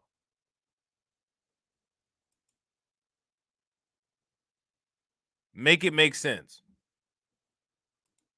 CBP, and ICE to be able to come in and enforce those laws and make it uniform. No matter where you enter in the country, if you're entering illegally, you have the same penalties. one of the repercussions, at least DHS officials could be worried about, is if all of a sudden migrants stop going into Texas and start flooding into other border states like Arizona or California, and it would be harder for them to handle that surge. The other thing is just purely in Texas alone. The ACLU is worried about profiling because this would allow state and local police to be able to go out and arrest anyone who they suspect might have entered the country illegally between those ports of entry. And it would allow them to put them in jails. And it would allow judges who have no immigration training to be able to order deportations. That is really unfathomable as for anyone who's ever looked at the way the immigration system works, because immigration courts are completely separate from other courts. And the judges here wouldn't have that training at all to know who has the right to stay in the United States or not. Yeah, it's complicated. Julia, I want to show a chart to our viewers. It shows the total. If you've come into the country illegally, you don't have the right to stay in the United States. That requires no training. If you don't have the appropriate documentation, if you don't have the appropriate paperwork, if you didn't use the appropriate process, you're not allowed to stay in the United States. It's just that simple. You don't need training for that. You don't need training for that.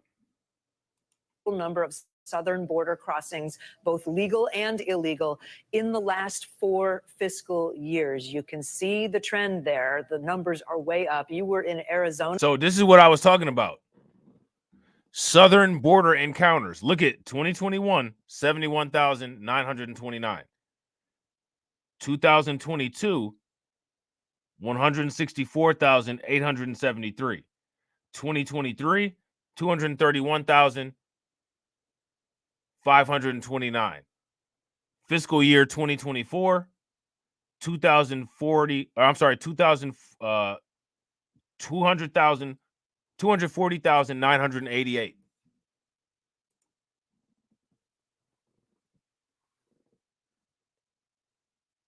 And it's just gonna continue to increase because they're not doing anything to try to deter any of this accelerant.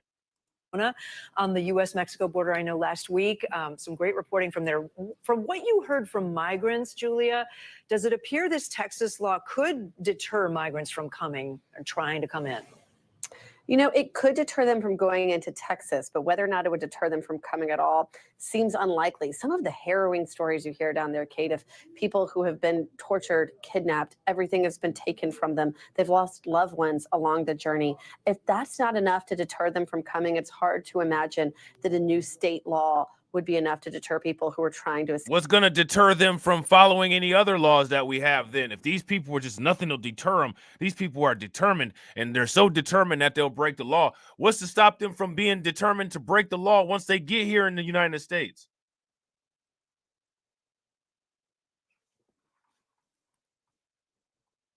What's to stop them from breaking the law once they get here? Escape some of these incredibly desperate situations. Julia Ainsley for us. Julia, thanks so much.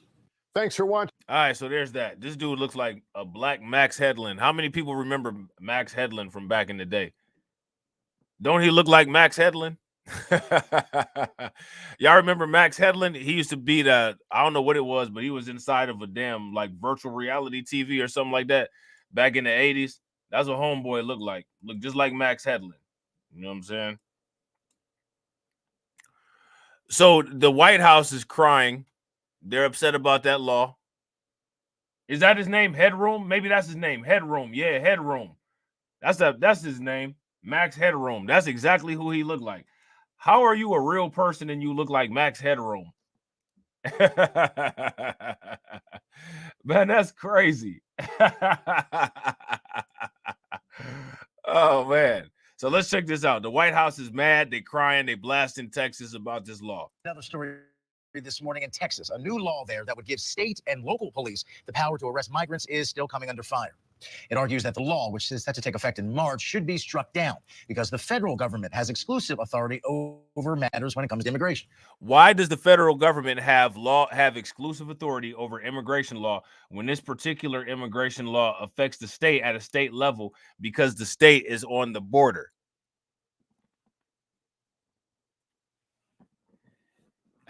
He probably do tick like Max ticks. I bet you he do. Do y'all think that he ticks like Max when the camera is off? If y'all think that he does, give me a thumbs up. If y'all don't think that he does, give me a thumbs down. I wouldn't be surprised if he did. Under the law, local law enforcement could make arrests of those suspected of entering Texas illegally. And that's raising a lot of concerns about racial profiling in the Latino community, which makes up about 40% of the population in Texas. The White House saying it's, quote, incredibly extreme and that it's dehumanizing. Joining us now, White House. You said he looked like Chappelle when Chappelle would bust a bag of flour over his head and put on a blonde toupee and act like the news reporter. That's hilarious. Correspondent Serena Marshall with more on the growing response to this new bill. Listen, for years now, immigration is a lightning rod issue in this country. Trump put it on the front burner of American politics, and here we are, still messy, and now Texas kind of leading the charge. What do we know this morning? Well, Rob, you know, it's not the first time that a state has tried to lead the charge, but this bill, less than 24 hours, almost immediately after it was signed, facing legal pushback. The Texas governor says these bills are required to deal with the unprecedented influx of migrants crossing the southern border, and it is facing historic numbers at the southern border, 14,000 in a single day. But legal groups, including the ACLU, say this will amount. So now this is the third different number that we've heard. On this channel here, they said 14,000 in a single day. So now I think it's safe to say that no one has accurate information about the border, which is concerning. None of these news agencies have reliable information about the border. Now, here's the interesting thing. Has YouTube put any warnings on these websites that the information that they have may not be accurate? No. They're just allowed to just continue to say whatever, even across different news agencies. We've heard 10,000, we've heard 12,000, we've heard 14,000. That's a range of 4,000 people, which is huge. To racial profiling, and some have pointed to a similar bill previously passed in Arizona as proof. The governor disagrees. The goal of these laws is to make sure that when they see somebody crossing over the border, as the National Guard see, as the Texas Department of Public Safety see, they know that they're not profiling. They are seeing with their own eyes people who are violating the law. And now they're going to have the ability to arrest them and prosecute them. Crossing into the state of crime with these bills, and El Paso County and two nonprofit groups have argued and sued that the state law should be struck down because it is a federal government issue. Federal government controls immigration, and that such a bill would lead to thousands of arrests in their city alone that they could not. What is the federal government doing about immigration? You know, last time I checked, the Constitution said that if the federal government is not doing its job, it can be superseded. And also, the state's laws are supposed to trump the federal laws. Am I wrong about that? If I'm wrong about that, give me a thumbs down. If I'm right about that, then give me a thumbs up.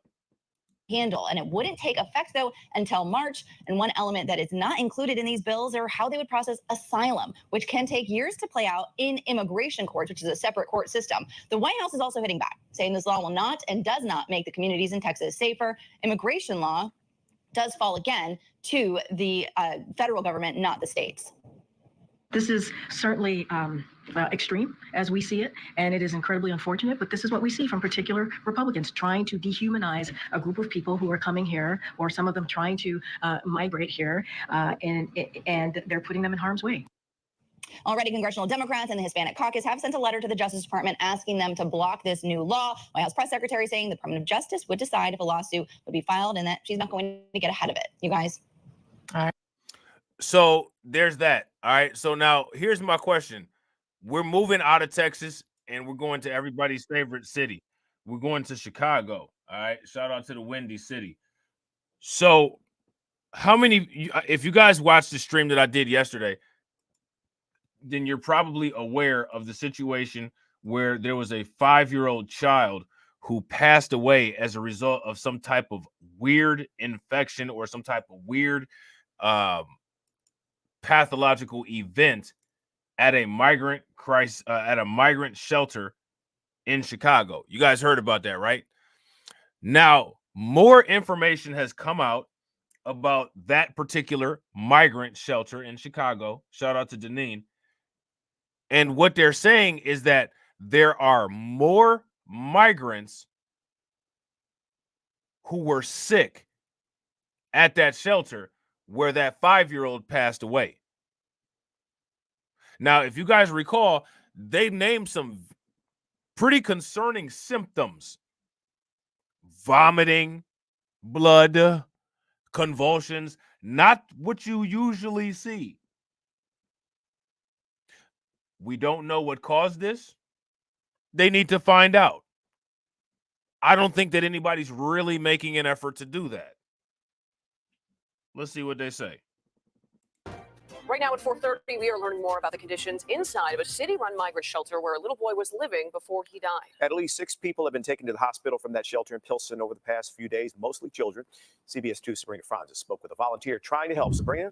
The Chicago Department of Public Health started raising red flags about chickenpox cases in migrant shelters on December 4th, almost 2 weeks ago. Still video from inside the shelter shows beds lined up against each other. No isolation as more and more asylum seekers are getting sick.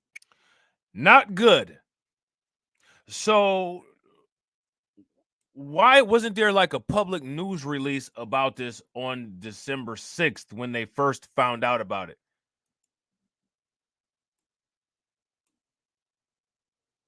Somebody make that make sense. And real quick, shout out to everybody that's watching. If you have not smashed the like button yet, please take a moment and smash the like button. We got 62 people watching and we got 57 likes. If everybody can bang on that like button and get us to 80, that would be great. Also, if you have not shared the stream to your social media, please take a moment, share the stream to your social media. And also, if you're not subscribed, hit the bell.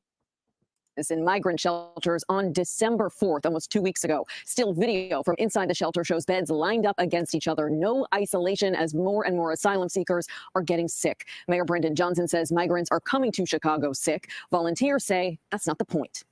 Okay, so yeah, actually, it's not the point, but it is the point at the same time. And okay, Brandon Johnson, migrants are coming to Chicago sick. What are you doing about it? How safe are the people of Chicago if you have people that are coming there sick and you don't know what they're sick with? Not a good situation. And to me, this is a very serious problem because you're already in an area where you have a lot of people tightly packed together, and you're in an area where it's a metropolitan area, so people are living in close proximity, which means that if there is something that could possibly spread through airborne or vector-borne means, it can spread extremely fast. What the hell is going on? Almost 2 weeks ago. Still video from inside the shelter shows beds lined up against each other. No isolation as more and more asylum seekers are getting sick. Mayor Brendan Johnson says migrants are coming to Chicago sick. Volunteers say that's not the point. And the people who are coming out were notably unwell. A lot of coughing, a lot of kids with kind of boogery, greenish stuff in their eyes, a lot of running noses, people visibly shaking and underdressed. Britt Hodgson has been helping. Those are like, so you've got this, they said the boogery shit in their eyes. That is what is considered purulent drainage. What that means is that there's been an immune reaction and you're basically leaking pus or mucus from your eyes. Shivering and shaking, that is the result of having the chills from having a fever, which means that there's some serious bacterial infection going on, and more than likely, there are some people who are at these migrant shelters who are experiencing septicemia. Helping migrants for months at police stations. Now at the Halstead shelter, she assists migrants outside in the cold because she says she and other volunteers have been denied access. So we cannot approach the shelter. Why is that? Favorite staffing has some rules and have threatened arrests numerous times at numerous shelters. So why aren't they letting people near the shelters? See, this is shady, man. This is shady. Shout out to Dr. Grant. What's good with it, bro? This is very shady. Have been denied access. So we cannot approach the shelter. Why is that?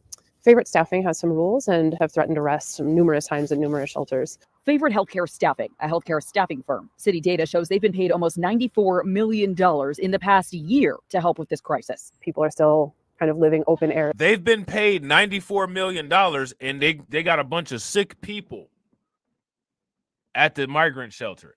$94 million. Now, we're going to be talking about that $94 million too, because I don't know if they should have been getting paid like that, because if I'm not mistaken, I think that they got that pay from a no-bid contract. Yeah, $94 million. $94 million, Jay. I'm going to run it back a little bit so we can, because, again, this is extremely important. They haven't really talked about this very much, but as this starts to get worse, I think that we're going to see more reports about this.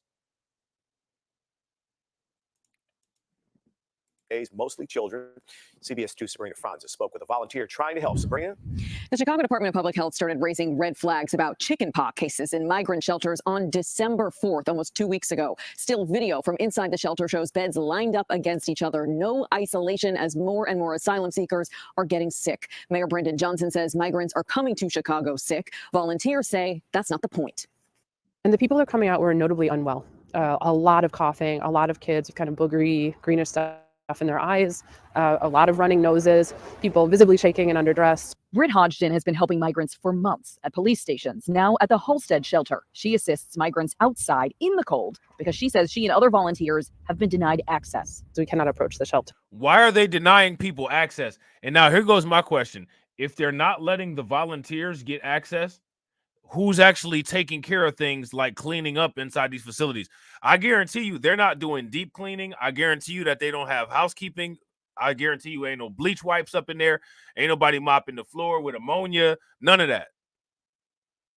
I wouldn't be surprised if they don't even have no bars of soap in there, antibiotic soap or nothing like that. Sure. Why is that? Favorite Staffing has some rules and have threatened arrest numerous times in numerous shelters. Favorite Healthcare Staffing, a healthcare staffing firm. City data shows they've been paid almost $94 million in the past year to help with this crisis. People are still kind of living open air, if you will, in a shared space in the shelter, no isolation. This memo, obtained by CBS 2, shows the Chicago Department of Public Health flagging varicella, chickenpox, on December 4th. You see this? Background: Chicago Department of Health has identified nearly 400 cases of varicella among Chicago residents since January 1st of 2023. This is by far the largest varicella case detected by CDPH in any year since 2005, when CDPH began performing case-based varicella surveillance. During 2005 to 2022, the median annual number of varicella cases was 53. Nearly 38% of total cases in 2023 have been reported to CDPH since November 1st.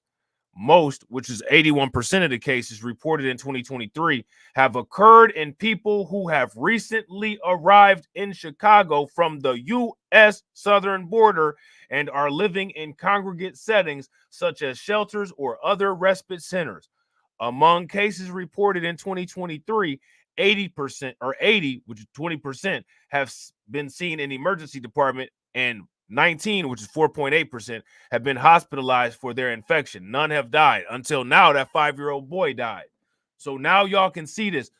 You can see this right up here on the screen. Look where it says most, which is 81% of the cases reported in 2023. 81%. 8 out of 10 have occurred in people who have recently arrived in Chicago from the U.S. southern border and who are living in congregate settings such as shelters or other respite centers. That is key. They note cases inside shelters for new arrivals. 5-year-old Giancarlos Martinez Rivero was living at the Halstead shelter before he died. His cause of death is still unknown. That's a shame. That's a shame.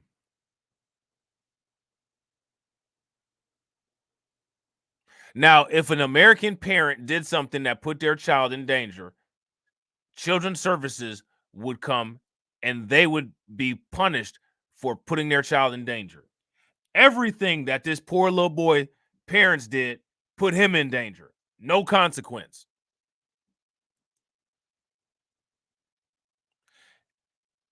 if you ask me, it is extremely sad. It is extremely sad when little innocent kids meet their demise because of the poor judgment of their parents. It's ridiculous.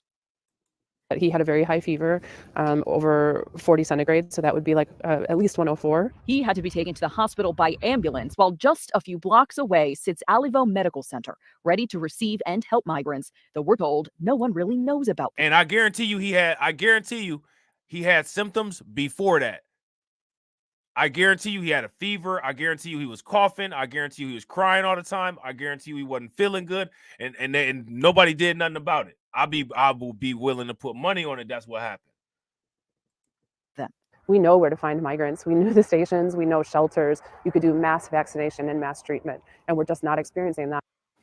Moments ago, we got a statement from the mayor's office, an updated statement about all of this, which says that on Sunday, this child had a medical emergency and staff at the shelter, they say, immediately called 911, issued chest compressions before emergency crews got there. And that it takes a long, these kind of things build up over time. Like you don't just, in most cases, unless you have like an aortic aneurysm or unless you're having a stroke, which I highly doubt was what was going on with this kid, these things build up over time.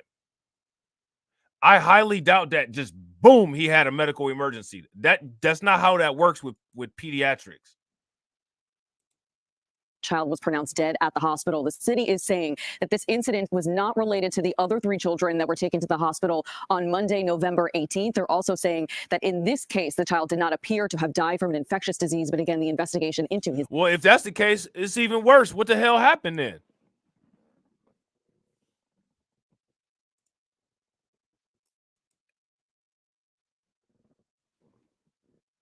Right?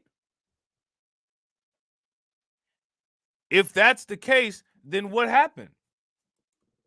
His death is still ongoing. Live in the newsroom, Sabrina Franza, CBS 2 News. All right, so there's that. All right. Ridiculous. So now NBC put out a video.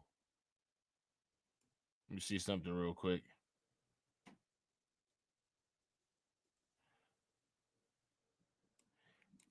Yeah.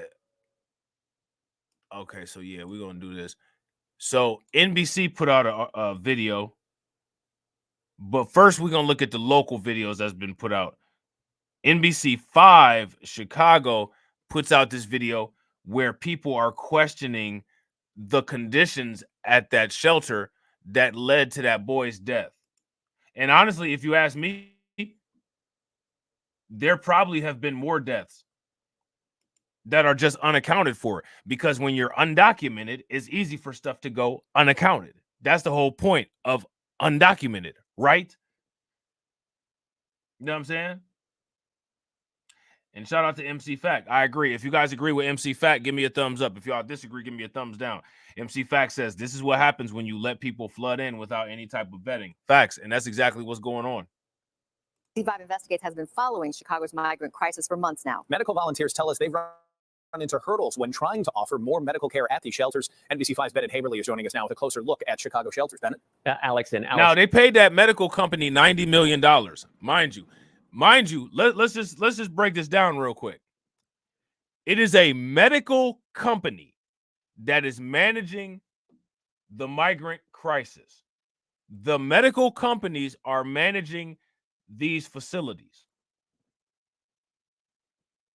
The place that is running the facility is called Favorite Healthcare. Favorite Healthcare. Why are they letting people get sick? What are you paying $90 million for if a healthcare company cannot keep people healthy? Here's an even better question. Did they know something about this outbreak before? Is that the reason why they gave a healthcare company the contract? Because they knew these people were coming in sick, like Brandon Johnson so nonchalantly said?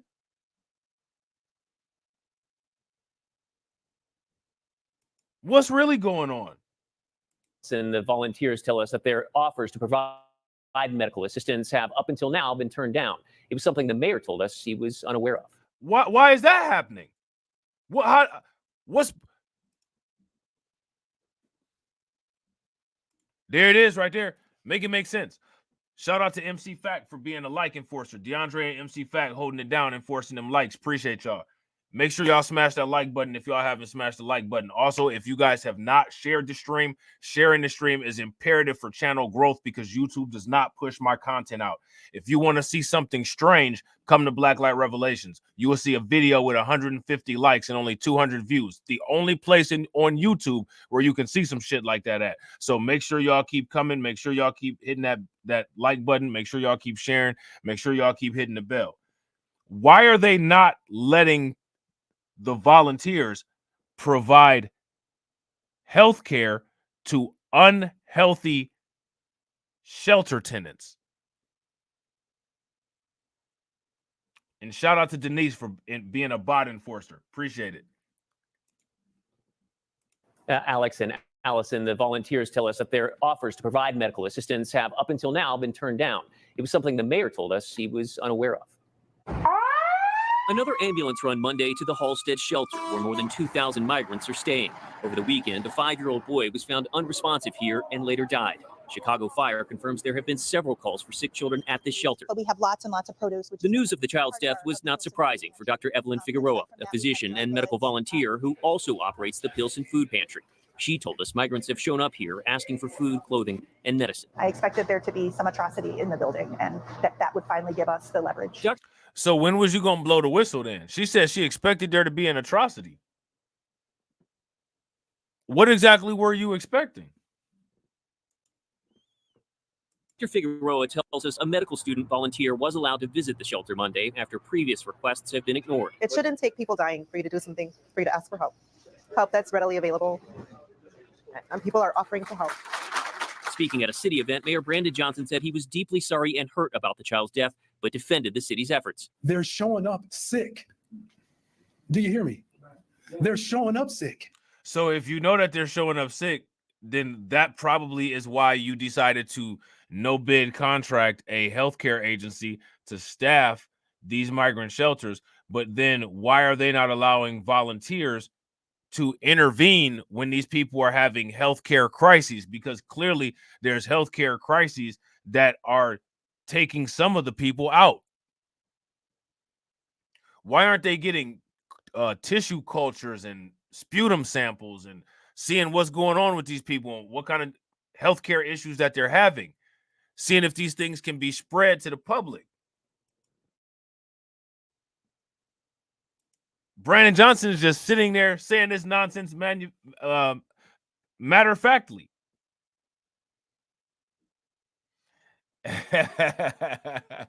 Shout out to DeAndre. DeAndre said, Rob, I might have to dislike this stream on GP. Nothing to like about this. Facts. Real facts. I think some people actually use the like and dislike button like that. Like they actually rock with you, but then they'll like or dislike a video if they like, say for instance, like it's about some people they don't like. They actually thumbs down the video because they don't like the people, not really assuming it has anything to do with you. I think some people actually do utilize the like and button like that. You know what I'm saying? Showing up sick. Do you hear me? They're showing up sick. The issue is not just how we respond in the city of Chicago. There have been a number of amulets. We're going to be watching the full press conference with not only Greg Abbott, but also with Brandon Johnson on Undocumented tonight, hopefully as long as I can stay up. So make sure you guys are tuned in for that. To ask the mayor about what the volunteers told us. It's led people to tell us that the medical care being provided at this site is inadequate. Can you respond to that criticism? So there are volunteers that want to provide medical assistance? That's right. And they're saying that you can't make this up. You can't make this up. How did Brandon Johnson not know that there's look. Is it just me or does his dumbfounded look infuriate you?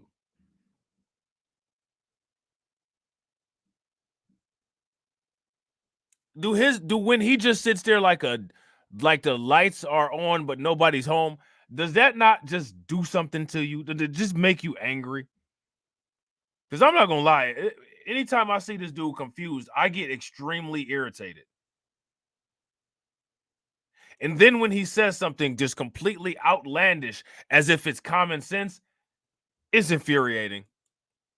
It's infuriating. I guarantee you that when this kid was young, the back of his head stayed worn out. I guarantee you that his dad slapped the back of his head so many times growing up. I bet you the back of his head was raw. And I got to agree with you, MC Fact. He knows exactly what he's doing. He's not confused. Facts. And he wasn't confused when he was a kid neither. Saying smart aleck answers to his parents and all that. I bet you, I bet you the back of his head stayed raw. I bet you he had a bald patch on the back of his head the entire time he was growing up. And people probably used to ask him, Brandon, what's going on with the back of your head? And he'd be like, what? There's something wrong with the back of my head? Knowing that came from getting the shit slapped out of the back of his head at home from being a sarcastic smartass. Exactly, KO Kid Fit. Facts. KO Kid Fit said it's infuriating because you know he knows what's good, but he's acting stupid. Facts. Super facts.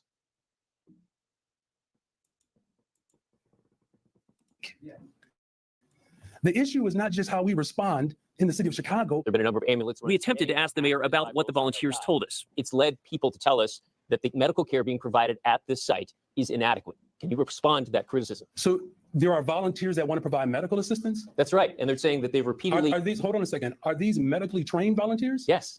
Okay, I'm not aware of any medical volunteers that want to go into sites to provide medical care. I'm not. How are you not aware of that? They had a whole doctor. They had a whole doctor with a medical student who was on this news report.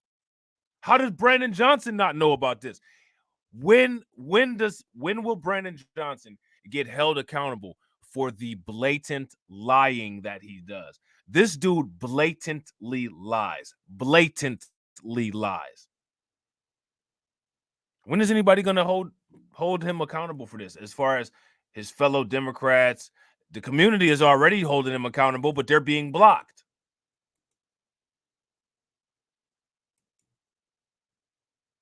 Aware of that. For months, volunteers with the Migrant Mobile Health Team, made up of medical student volunteers, have provided assessments and coordinated medical care for migrants at Chicago police stations. Their organization even spoke before City Council in October, detailing the hurdles they say they've encountered. The medical volunteers spoke at the City Council meeting.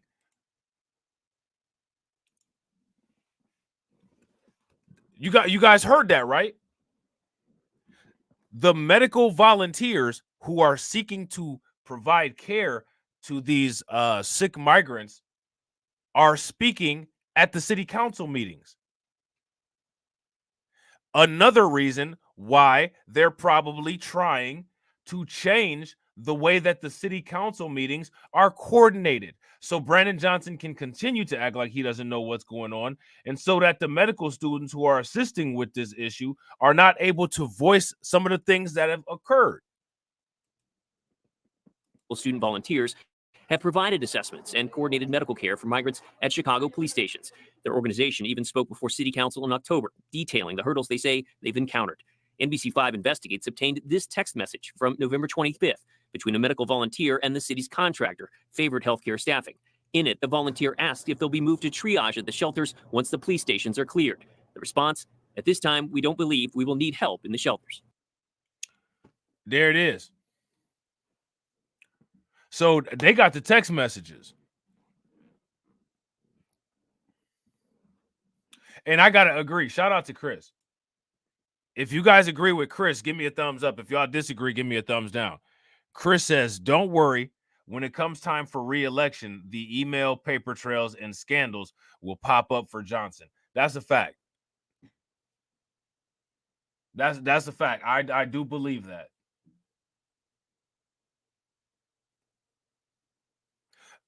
When you have this issue going on here, how is it that at this time we don't believe that we will need help in the shelters? Like, you can't make this up. And we had some follow-up questions from the mayor's office, but we have not heard back this afternoon. The mayor repeated during his Q&A that the migrants are showing up here again sick. He blamed the Texas governor for sending scores of people to Chicago. The health department, meanwhile, says the cause of death for that child remains unclear, but they are aware of cases of chickenpox at that specific shelter. How do they not know what caused? How do they not know what the cause of death was for the child? That right there is extremely concerning.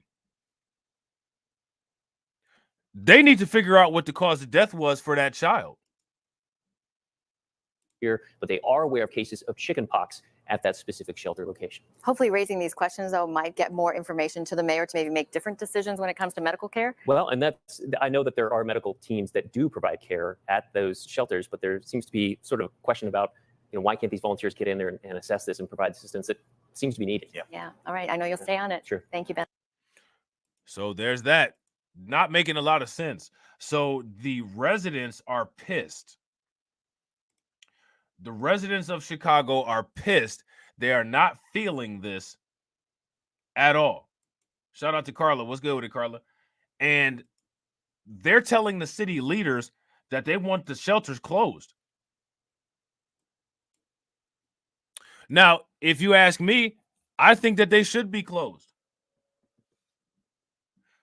They need to be closed and at the least deep cleaned, and they need to identify and isolate the pathogen that's getting everybody sick, see who's been exposed, see how it transmisses, and if not, what they need to do is the same way they was about to put up that Brighton Park migrant shelter, put up a damn tent quarantine unit and put the people over there until they figure this out.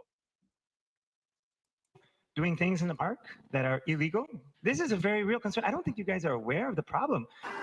So it's been 6 months since a Park District facility on the city's southwest side became a migrant shelter. And now residents want to know when those new neighbors are going to be moving out. Tonight, a meeting on that very topic drew strong reaction from community members. Casey Cronus has the latest from Gage Park. About 400 men and women are living at the Gage Park shelter, nearly double what was originally expected. Now, some feel time is almost up. We stepped up when nobody else was willing to, and I'm thankful to Gage Park for bearing with us in that moment, but now it's everyone else's turn to do the same. When Alderman Ray Lopez volunteered the Gage Park Fieldhouse in June to help get migrants off police station floors, he says it came with 3 conditions: that it would be temporary, remain safe, and healthy. When you have a 5-year-old boy whose life was lost, when you have numerous young children who are sick and ill, and whether it's questionable whether or not we're even providing most basic of medical care, who's going to give them sanctuary from these bad decisions? After 6 months, he says it's time for the community to have their field house back. The mayor's office reports they've issued 175 migrants at the shelter with 60-day exit notices, a measure announced last month. But neighbors want to ensure that as migrants move out, new arrivals won't be moving in. Lawrence Jones says he's witnessed drug deals, prostitution, littering, and more. I'm scared that we go away for the weekend, that somebody's going to break into my house and steal the things that I've worked so very hard for in my life. The city's deputy mayor of immigrant, migrant, and refugee rights, Beatriz Ponce de Leon, was there to respond for the mayor. The very, very vast majority are people that are just here to work and build a life. They're not. Okay, so again, they're not seeking asylum then. Building a life and working are not things that qualify you to seek asylum. There's strict criteria that qualify you for seeking asylum. If you're looking for a job, then what you need to do is you need to go somewhere and put in some applications. Not travel 2 hemispheres in multiple countries through the Darien Gap to illegally come to the United States. That's not what you do if you're looking for a job.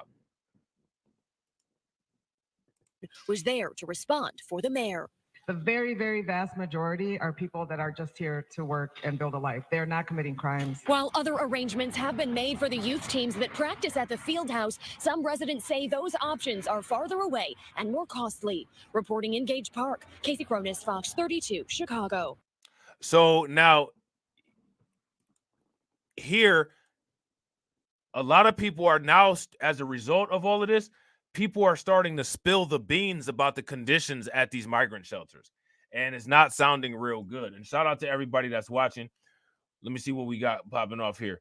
We got 78 people watching and we got 76 likes. If everybody can bang on that like button, we only need 24 to get our 100. Let's do that so we can start moving toward the next 100. People are now sharing details of what the conditions are like at these shelters, and it's not anything like what they've been making it out to be on TV. Tonight, migrant advocates are reeling after the death of 5-year-old Jean Carlos Martinez. We're heartbroken for the loss of this baby. After days of being sick, he was found unresponsive in a temporary migrant shelter in Chicago. 2241 South Halsted.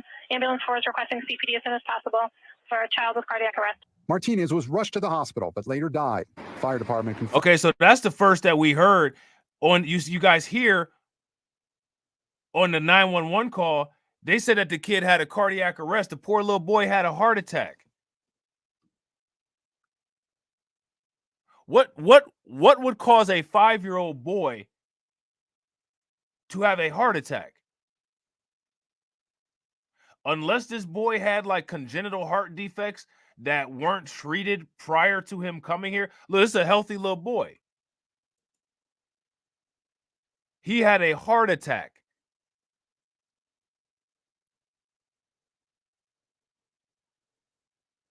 What caused this healthy little boy to have a heart attack? Shout out to Carla for being a bot enforcer. Appreciate it. Unresponsive in a temporary migrant shelter in Chicago. 2241 South Halsted. Ambulance 4 is requesting CPD as soon as possible for a child with cardiac arrest. Martinez was rushed to the hospital, but later died. Fire department confirming to NBC Chicago that several other people at the shelter were hospitalized with high fevers, including a 1-year-old girl, a 4-year-old girl, and an 18-year-old woman. We can see a lot of these kids that are sick. They don't have any coats. They don't have shoes. This mother is staying at that shelter. The truth is, the conditions are quite alarming because we also have small children. You hear what she said? The conditions are quite alarming. The conditions are quite alarming. Now, the conditions was supposedly quite alarming in your country, which is why you came here illegally.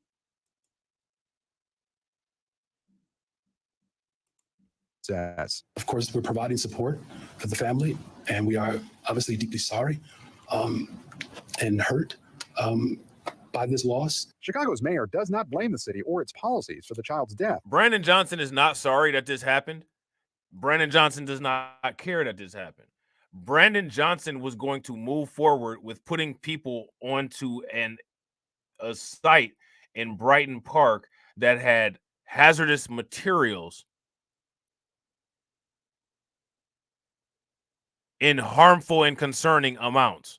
He's not sorry about this at all.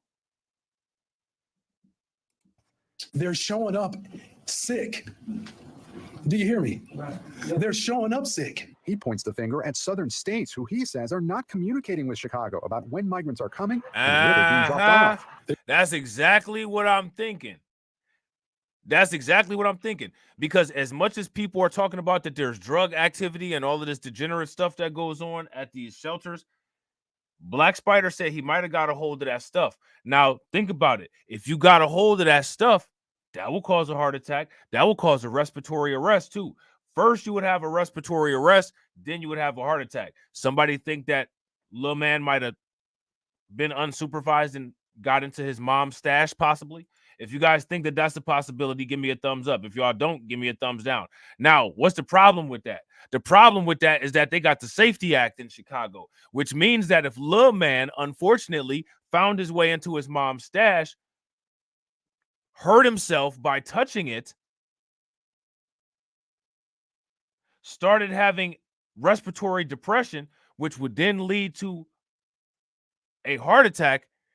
If there was illegal substances found on the scene with the Safety Act in place, what's going to happen with that situation? Is it ever going to get accounted for?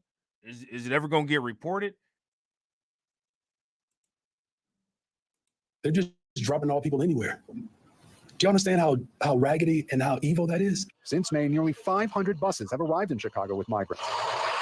Martinez's death, yet another flashpoint, as the Biden administration draws criticism from some big city mayors over the federal government's response. What would the White House say to his family? That's devastating. A child dying, anyone dying, is devastating. And I know that the president feels the same way. This is why we have taken this very seriously from day one when it comes to dealing with a broken immigration system. In New York. Does this look like they've been taking it serious?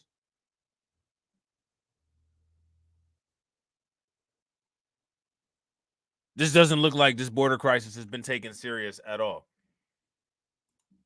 The number of migrants is now up to more than 150,000. And now many of those families living in the city's emergency shelter system are being told they need to clear out just after Christmas. Yo le dije a mi hijo que que aprovechen, disfruten el hotel, que estamos con un techo ahorita, porque ya nos van a mandar. Ya nos van a mandar y vamos a estar ya a dormir en el tren o en la calle.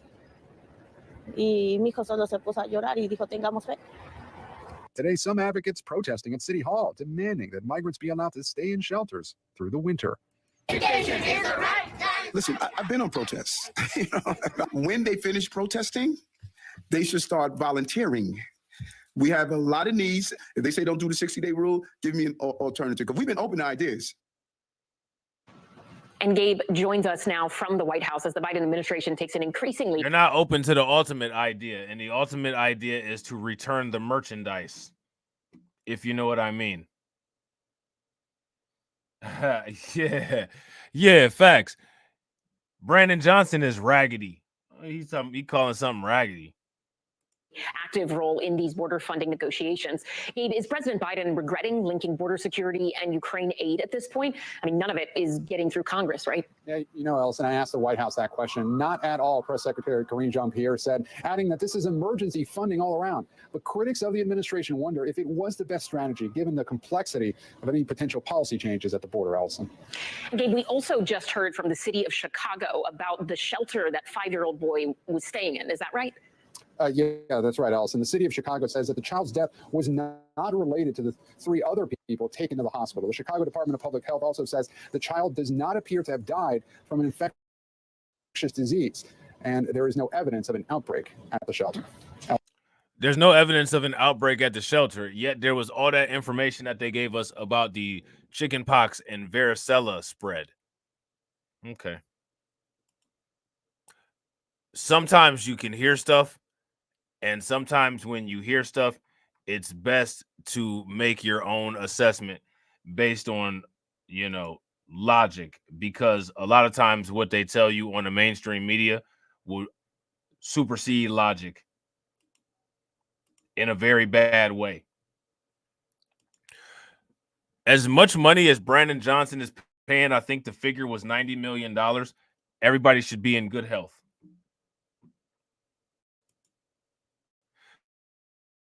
Chicago mayor is quietly paying higher than market prices to rent migrant shelter buildings. There he is again, clueless. I didn't know how much they costed. Well, what are you paying for it for then? What does Brandon Johnson know? What does Joe Biden know? What do any of these people know? When people start asking them these questions, no one knows anything. Do y'all notice that? What do they actually know?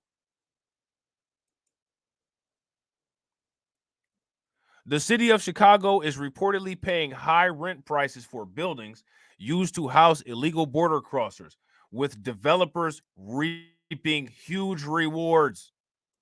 The city is also providing significant rental assistance in various free services to migrants, leading to frustration among some members of the Black community who feel that their neighborhoods are being neglected. Chicago activists have expressed outrage and are calling for accountability from the Democratic leadership. Okay. I was thinking about talking about this mayor that was excluding these white people from the holiday party.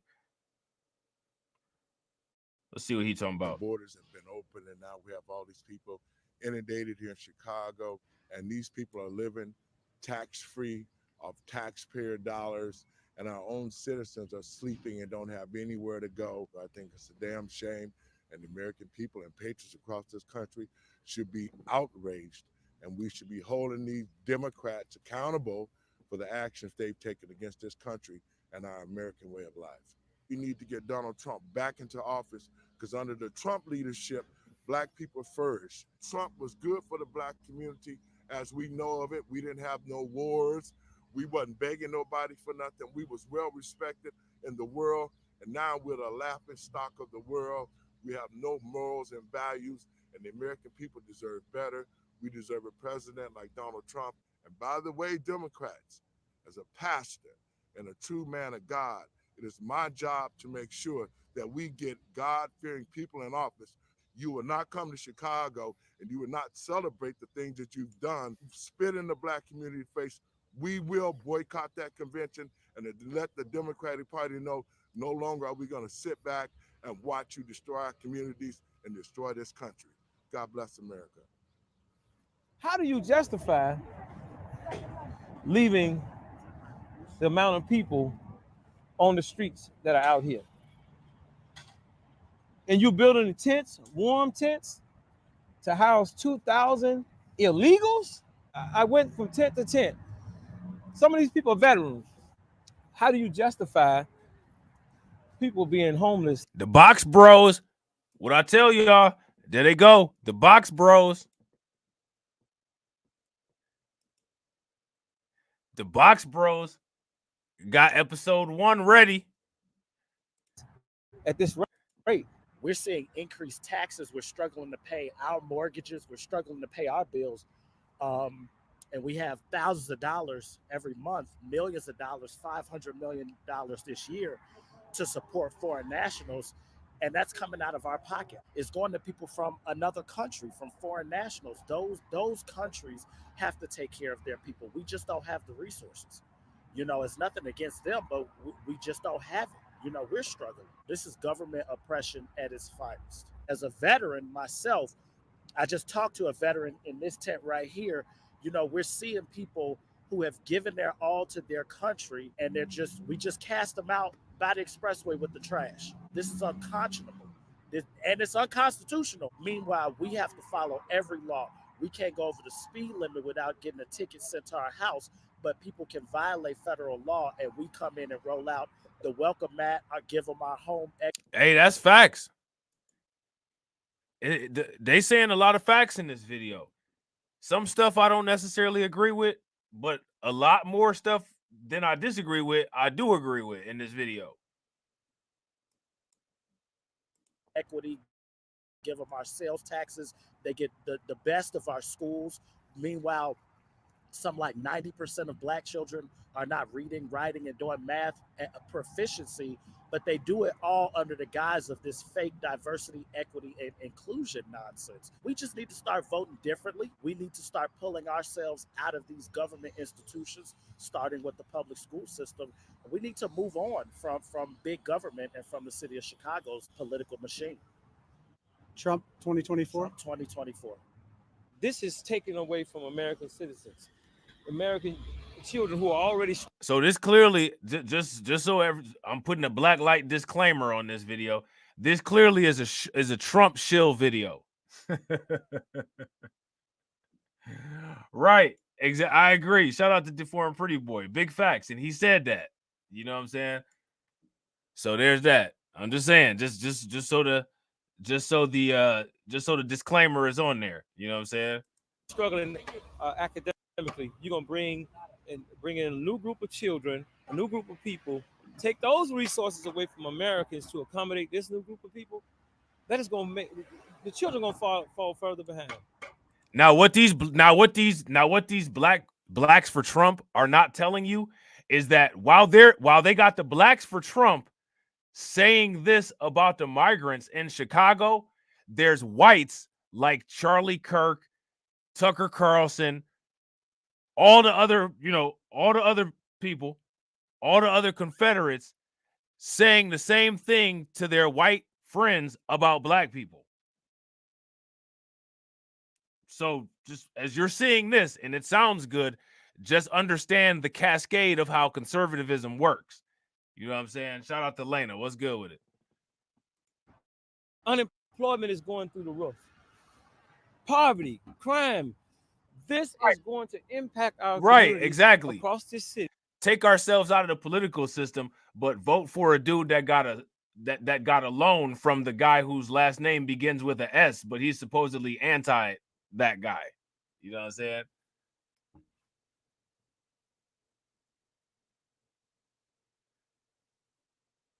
Shout out to Dr. Grant. Dr. Grant says, Rob, I just watched a YouTuber discuss Argentina taking in Italian immigrants in the 1900s through 1952, giving them freebies. The migrants were also sick. They stayed in what is still called the Immigrant Hotel. Today, they live in crime-ridden hoods. The Argentine government stopped the migration in 1952 because the majority of the immigrants were no good. They were thieves, criminals, and war criminals. Just like the immigrants that architected the United States. To the point to where violence, murder, robbery is going to spike. Not just with Americans, but also with these people coming here. Foundational Black Americans and descendants of slaves, we weren't brought here because we were criminals. The people that turned their backs on us were the criminals. We're one of the only groups of people here who don't come from a criminal origin. You know what I'm saying? Which is one of the reasons why these degenerates are so hell-bent on trying to make us the face of crime, because we didn't come here as a result of facing persecution. We weren't facing persecution. A lot of these other cowards that ran here were. We weren't. 3,000 illegal immigrants are living in this factory, almost what a half a block long, and this is going to transcend into public housing. They keep saying that there will be no public housing for illegal immigrants. That's not true. So we pay to be homeless basically now as United States citizens. Yeah, and that's facts, MC. Fact, and the blacks who were already here in America definitely weren't fleeing persecution because they were already indigenous here. You know what I'm saying? All these other people, though, they were all fleeing persecution. They were all fleeing tax evasion. They were all fleeing criminal issues that they had in the countries where they were before. Your boy Christopher Columbus. Guess who else was the ocean was busy in 1492 because there was a bunch of people that was sailing the ocean blue in 1492. Ask why they asses was sailing the ocean blue in 1492. It's the reason why. Somebody got told you ain't got to go home, but you got to get the hell out of here. And that's why the ocean was packed with ships in 1492. Wasn't nothing heroic about it. We're going to flip Chicago red. The Democratic Party is done in Chicago, and that's a fact. By summer, you think it's a lot of them coming in. You watch the uprising of red in Chicago. And we say, President Trump, come here and we'll walk you all through this city and you don't have to worry about a protest. We send a message to the Democratic Party, Trump 2024. Make no mistake about it. For Trump 2024. Now, here go my question. What do y'all think? You think Charlie Kirk will have him on his show or not?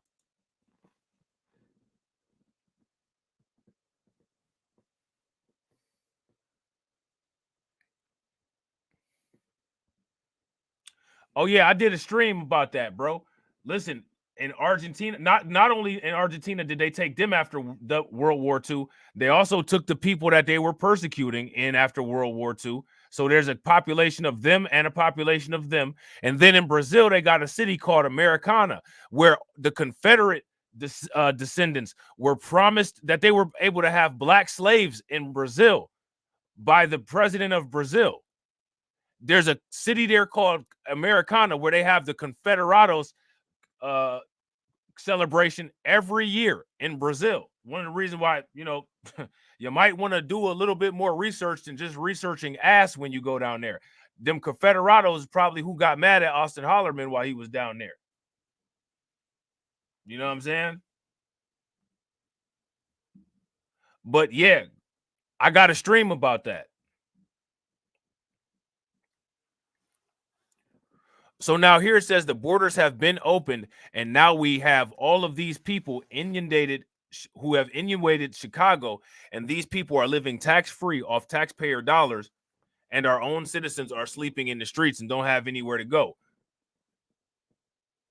You know what I'm saying? So basically what this part is down here is just it's a transcript of this video, this Twitter video here from America's Real Voice. And so you can look at this guy named Ben Burkham, Real America's Voice, Raw TV News. So they clearly some Trump supporters. So they got a little that's some agenda-based media right there. You know what I'm saying? But some of what they were saying made sense though. But I'm to tell you something, man. Trump ain't about to save nobody from anything. You know what I'm saying? He'll tell you that he will. Just like how Joe Biden will tell you that he'll save you. Ain't nobody about to save anybody from anything. Nobody's a savior. The only people that's going to save us is ourselves. Nobody else even has a vested interest in saving us. And as people, we shouldn't need or look to other people to save us. We should be in hardcore, full control of our own destiny. You know what I'm saying? Without intervention from other people. If other people have to intervene to facilitate your survival, you are not truly free. You know what I'm saying? You are not truly free. If you expect voting Donald Trump or voting Joe Biden or voting any of these guys is going to vote you out of some type of hole, you're sadly mistaken. You know what I'm saying? So now we're going to talk about Denver, because Denver had a illegal influx, or had a illegal immigrant influx that has gone beyond 30,000 people. So people aren't really talking about Denver all like that, but it's still going down in Denver. You know what I'm saying? A reporter from Denver strongly criticized the city for becoming a sanctuary city for illegal immigrants. Jimmy Schingenberger, speaking on GB News, mentioned that large groups of migrants are arriving by bus, putting strains on the city's resources. Recent reports indicate that over $33 million has been spent by Denver to support the increasing number of people, with many coming from Venezuela. Schingenberger also noticed a notable change in the origin of arriving migrants.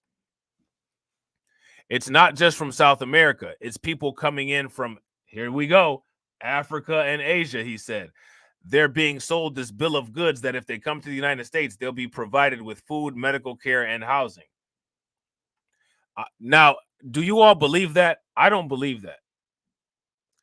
And the reason why I don't believe that is because everybody has a phone. We've even seen the people on the border with the phones. So if you have a phone, you can look this information up and you can tell that these things aren't going to happen. I know a lot of these people have looked this stuff up and they've seen Governor Greg Abbott with his changes in the law, knowing that they got to come through Texas to get into the United States. That hasn't stopped them.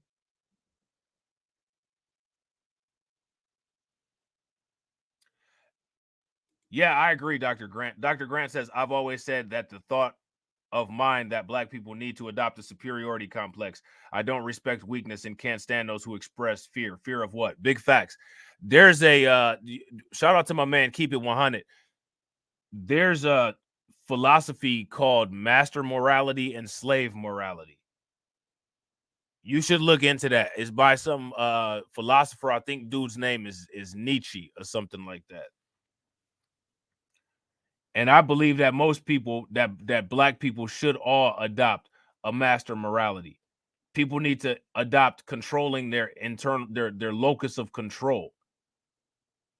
If you're looking for circumstances to save you, circumstances will never save you.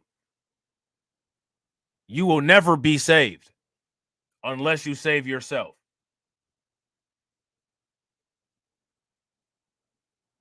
And the reason why people continue to see things fail is because people are always looking for somebody to help them up the rope instead of climbing up the rope with their own strength.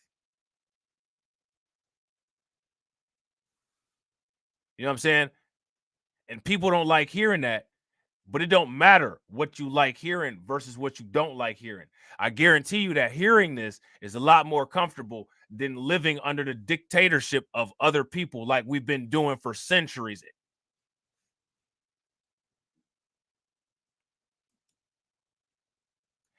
People talk about how they don't like the Ronald Reagan and the trickle-down economics and all that. Could have fooled me. Could have fooled me. I don't believe anybody that says that they don't like trickle-down economics. And the reason why is because in a system of WS, every damn thing is a trickle-down economic. Every single, whether it's trickle-down punishment, avalanching punishment, or if it's any type, everything is trickle-down. If you want to be able to control your own circumstances, then you need to take control of your circumstances. And I think that people are now actually starting to see that. Especially shout out to them people in Chicago, in places like Chicago. So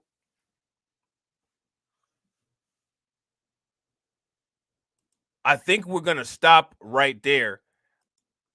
I'm going to probably do another live stream before the episode of Undocumented tonight. And that episode of Undocumented tonight is probably going to be pretty long because there's a lot of stuff that we got to cover. So shout out to everybody that came through to the stream. I appreciate you guys. If you guys haven't smashed the like button, please smash the like button. Make sure you guys show Cassie some love for 9 months of support, being a member. Shout out to Denise for the 5 ducats. Shout out to DSB for the 5 ducats. Make sure that you don't move a muscle. Let it take you into the next stream and hit the bell icon and hit the like button there. And as always, ladies and gentlemen, walk up in the life. Yeah, I'm really him. Talking my shit like I'm really him. Hold up. Look, walking this bitch like, hey. Yeah, I'm really him. Talking my shit like, hey. I'm really him. Don't believe me? Come and see me. Got 3 wishes from my genie. Now I'm on your local TV. Y'all on tour. Got demons. Say she wanna come and see me when I'm in a local city. I'm like, pause though. Please step aside so they can see me. And I walk up in this light. Yeah, I'm really him.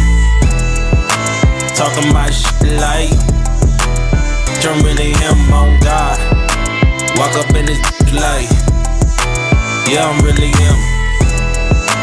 Talking my shit like I'm really him. I'm the realest from my city. That's on money, that's on TV, that's on mamas.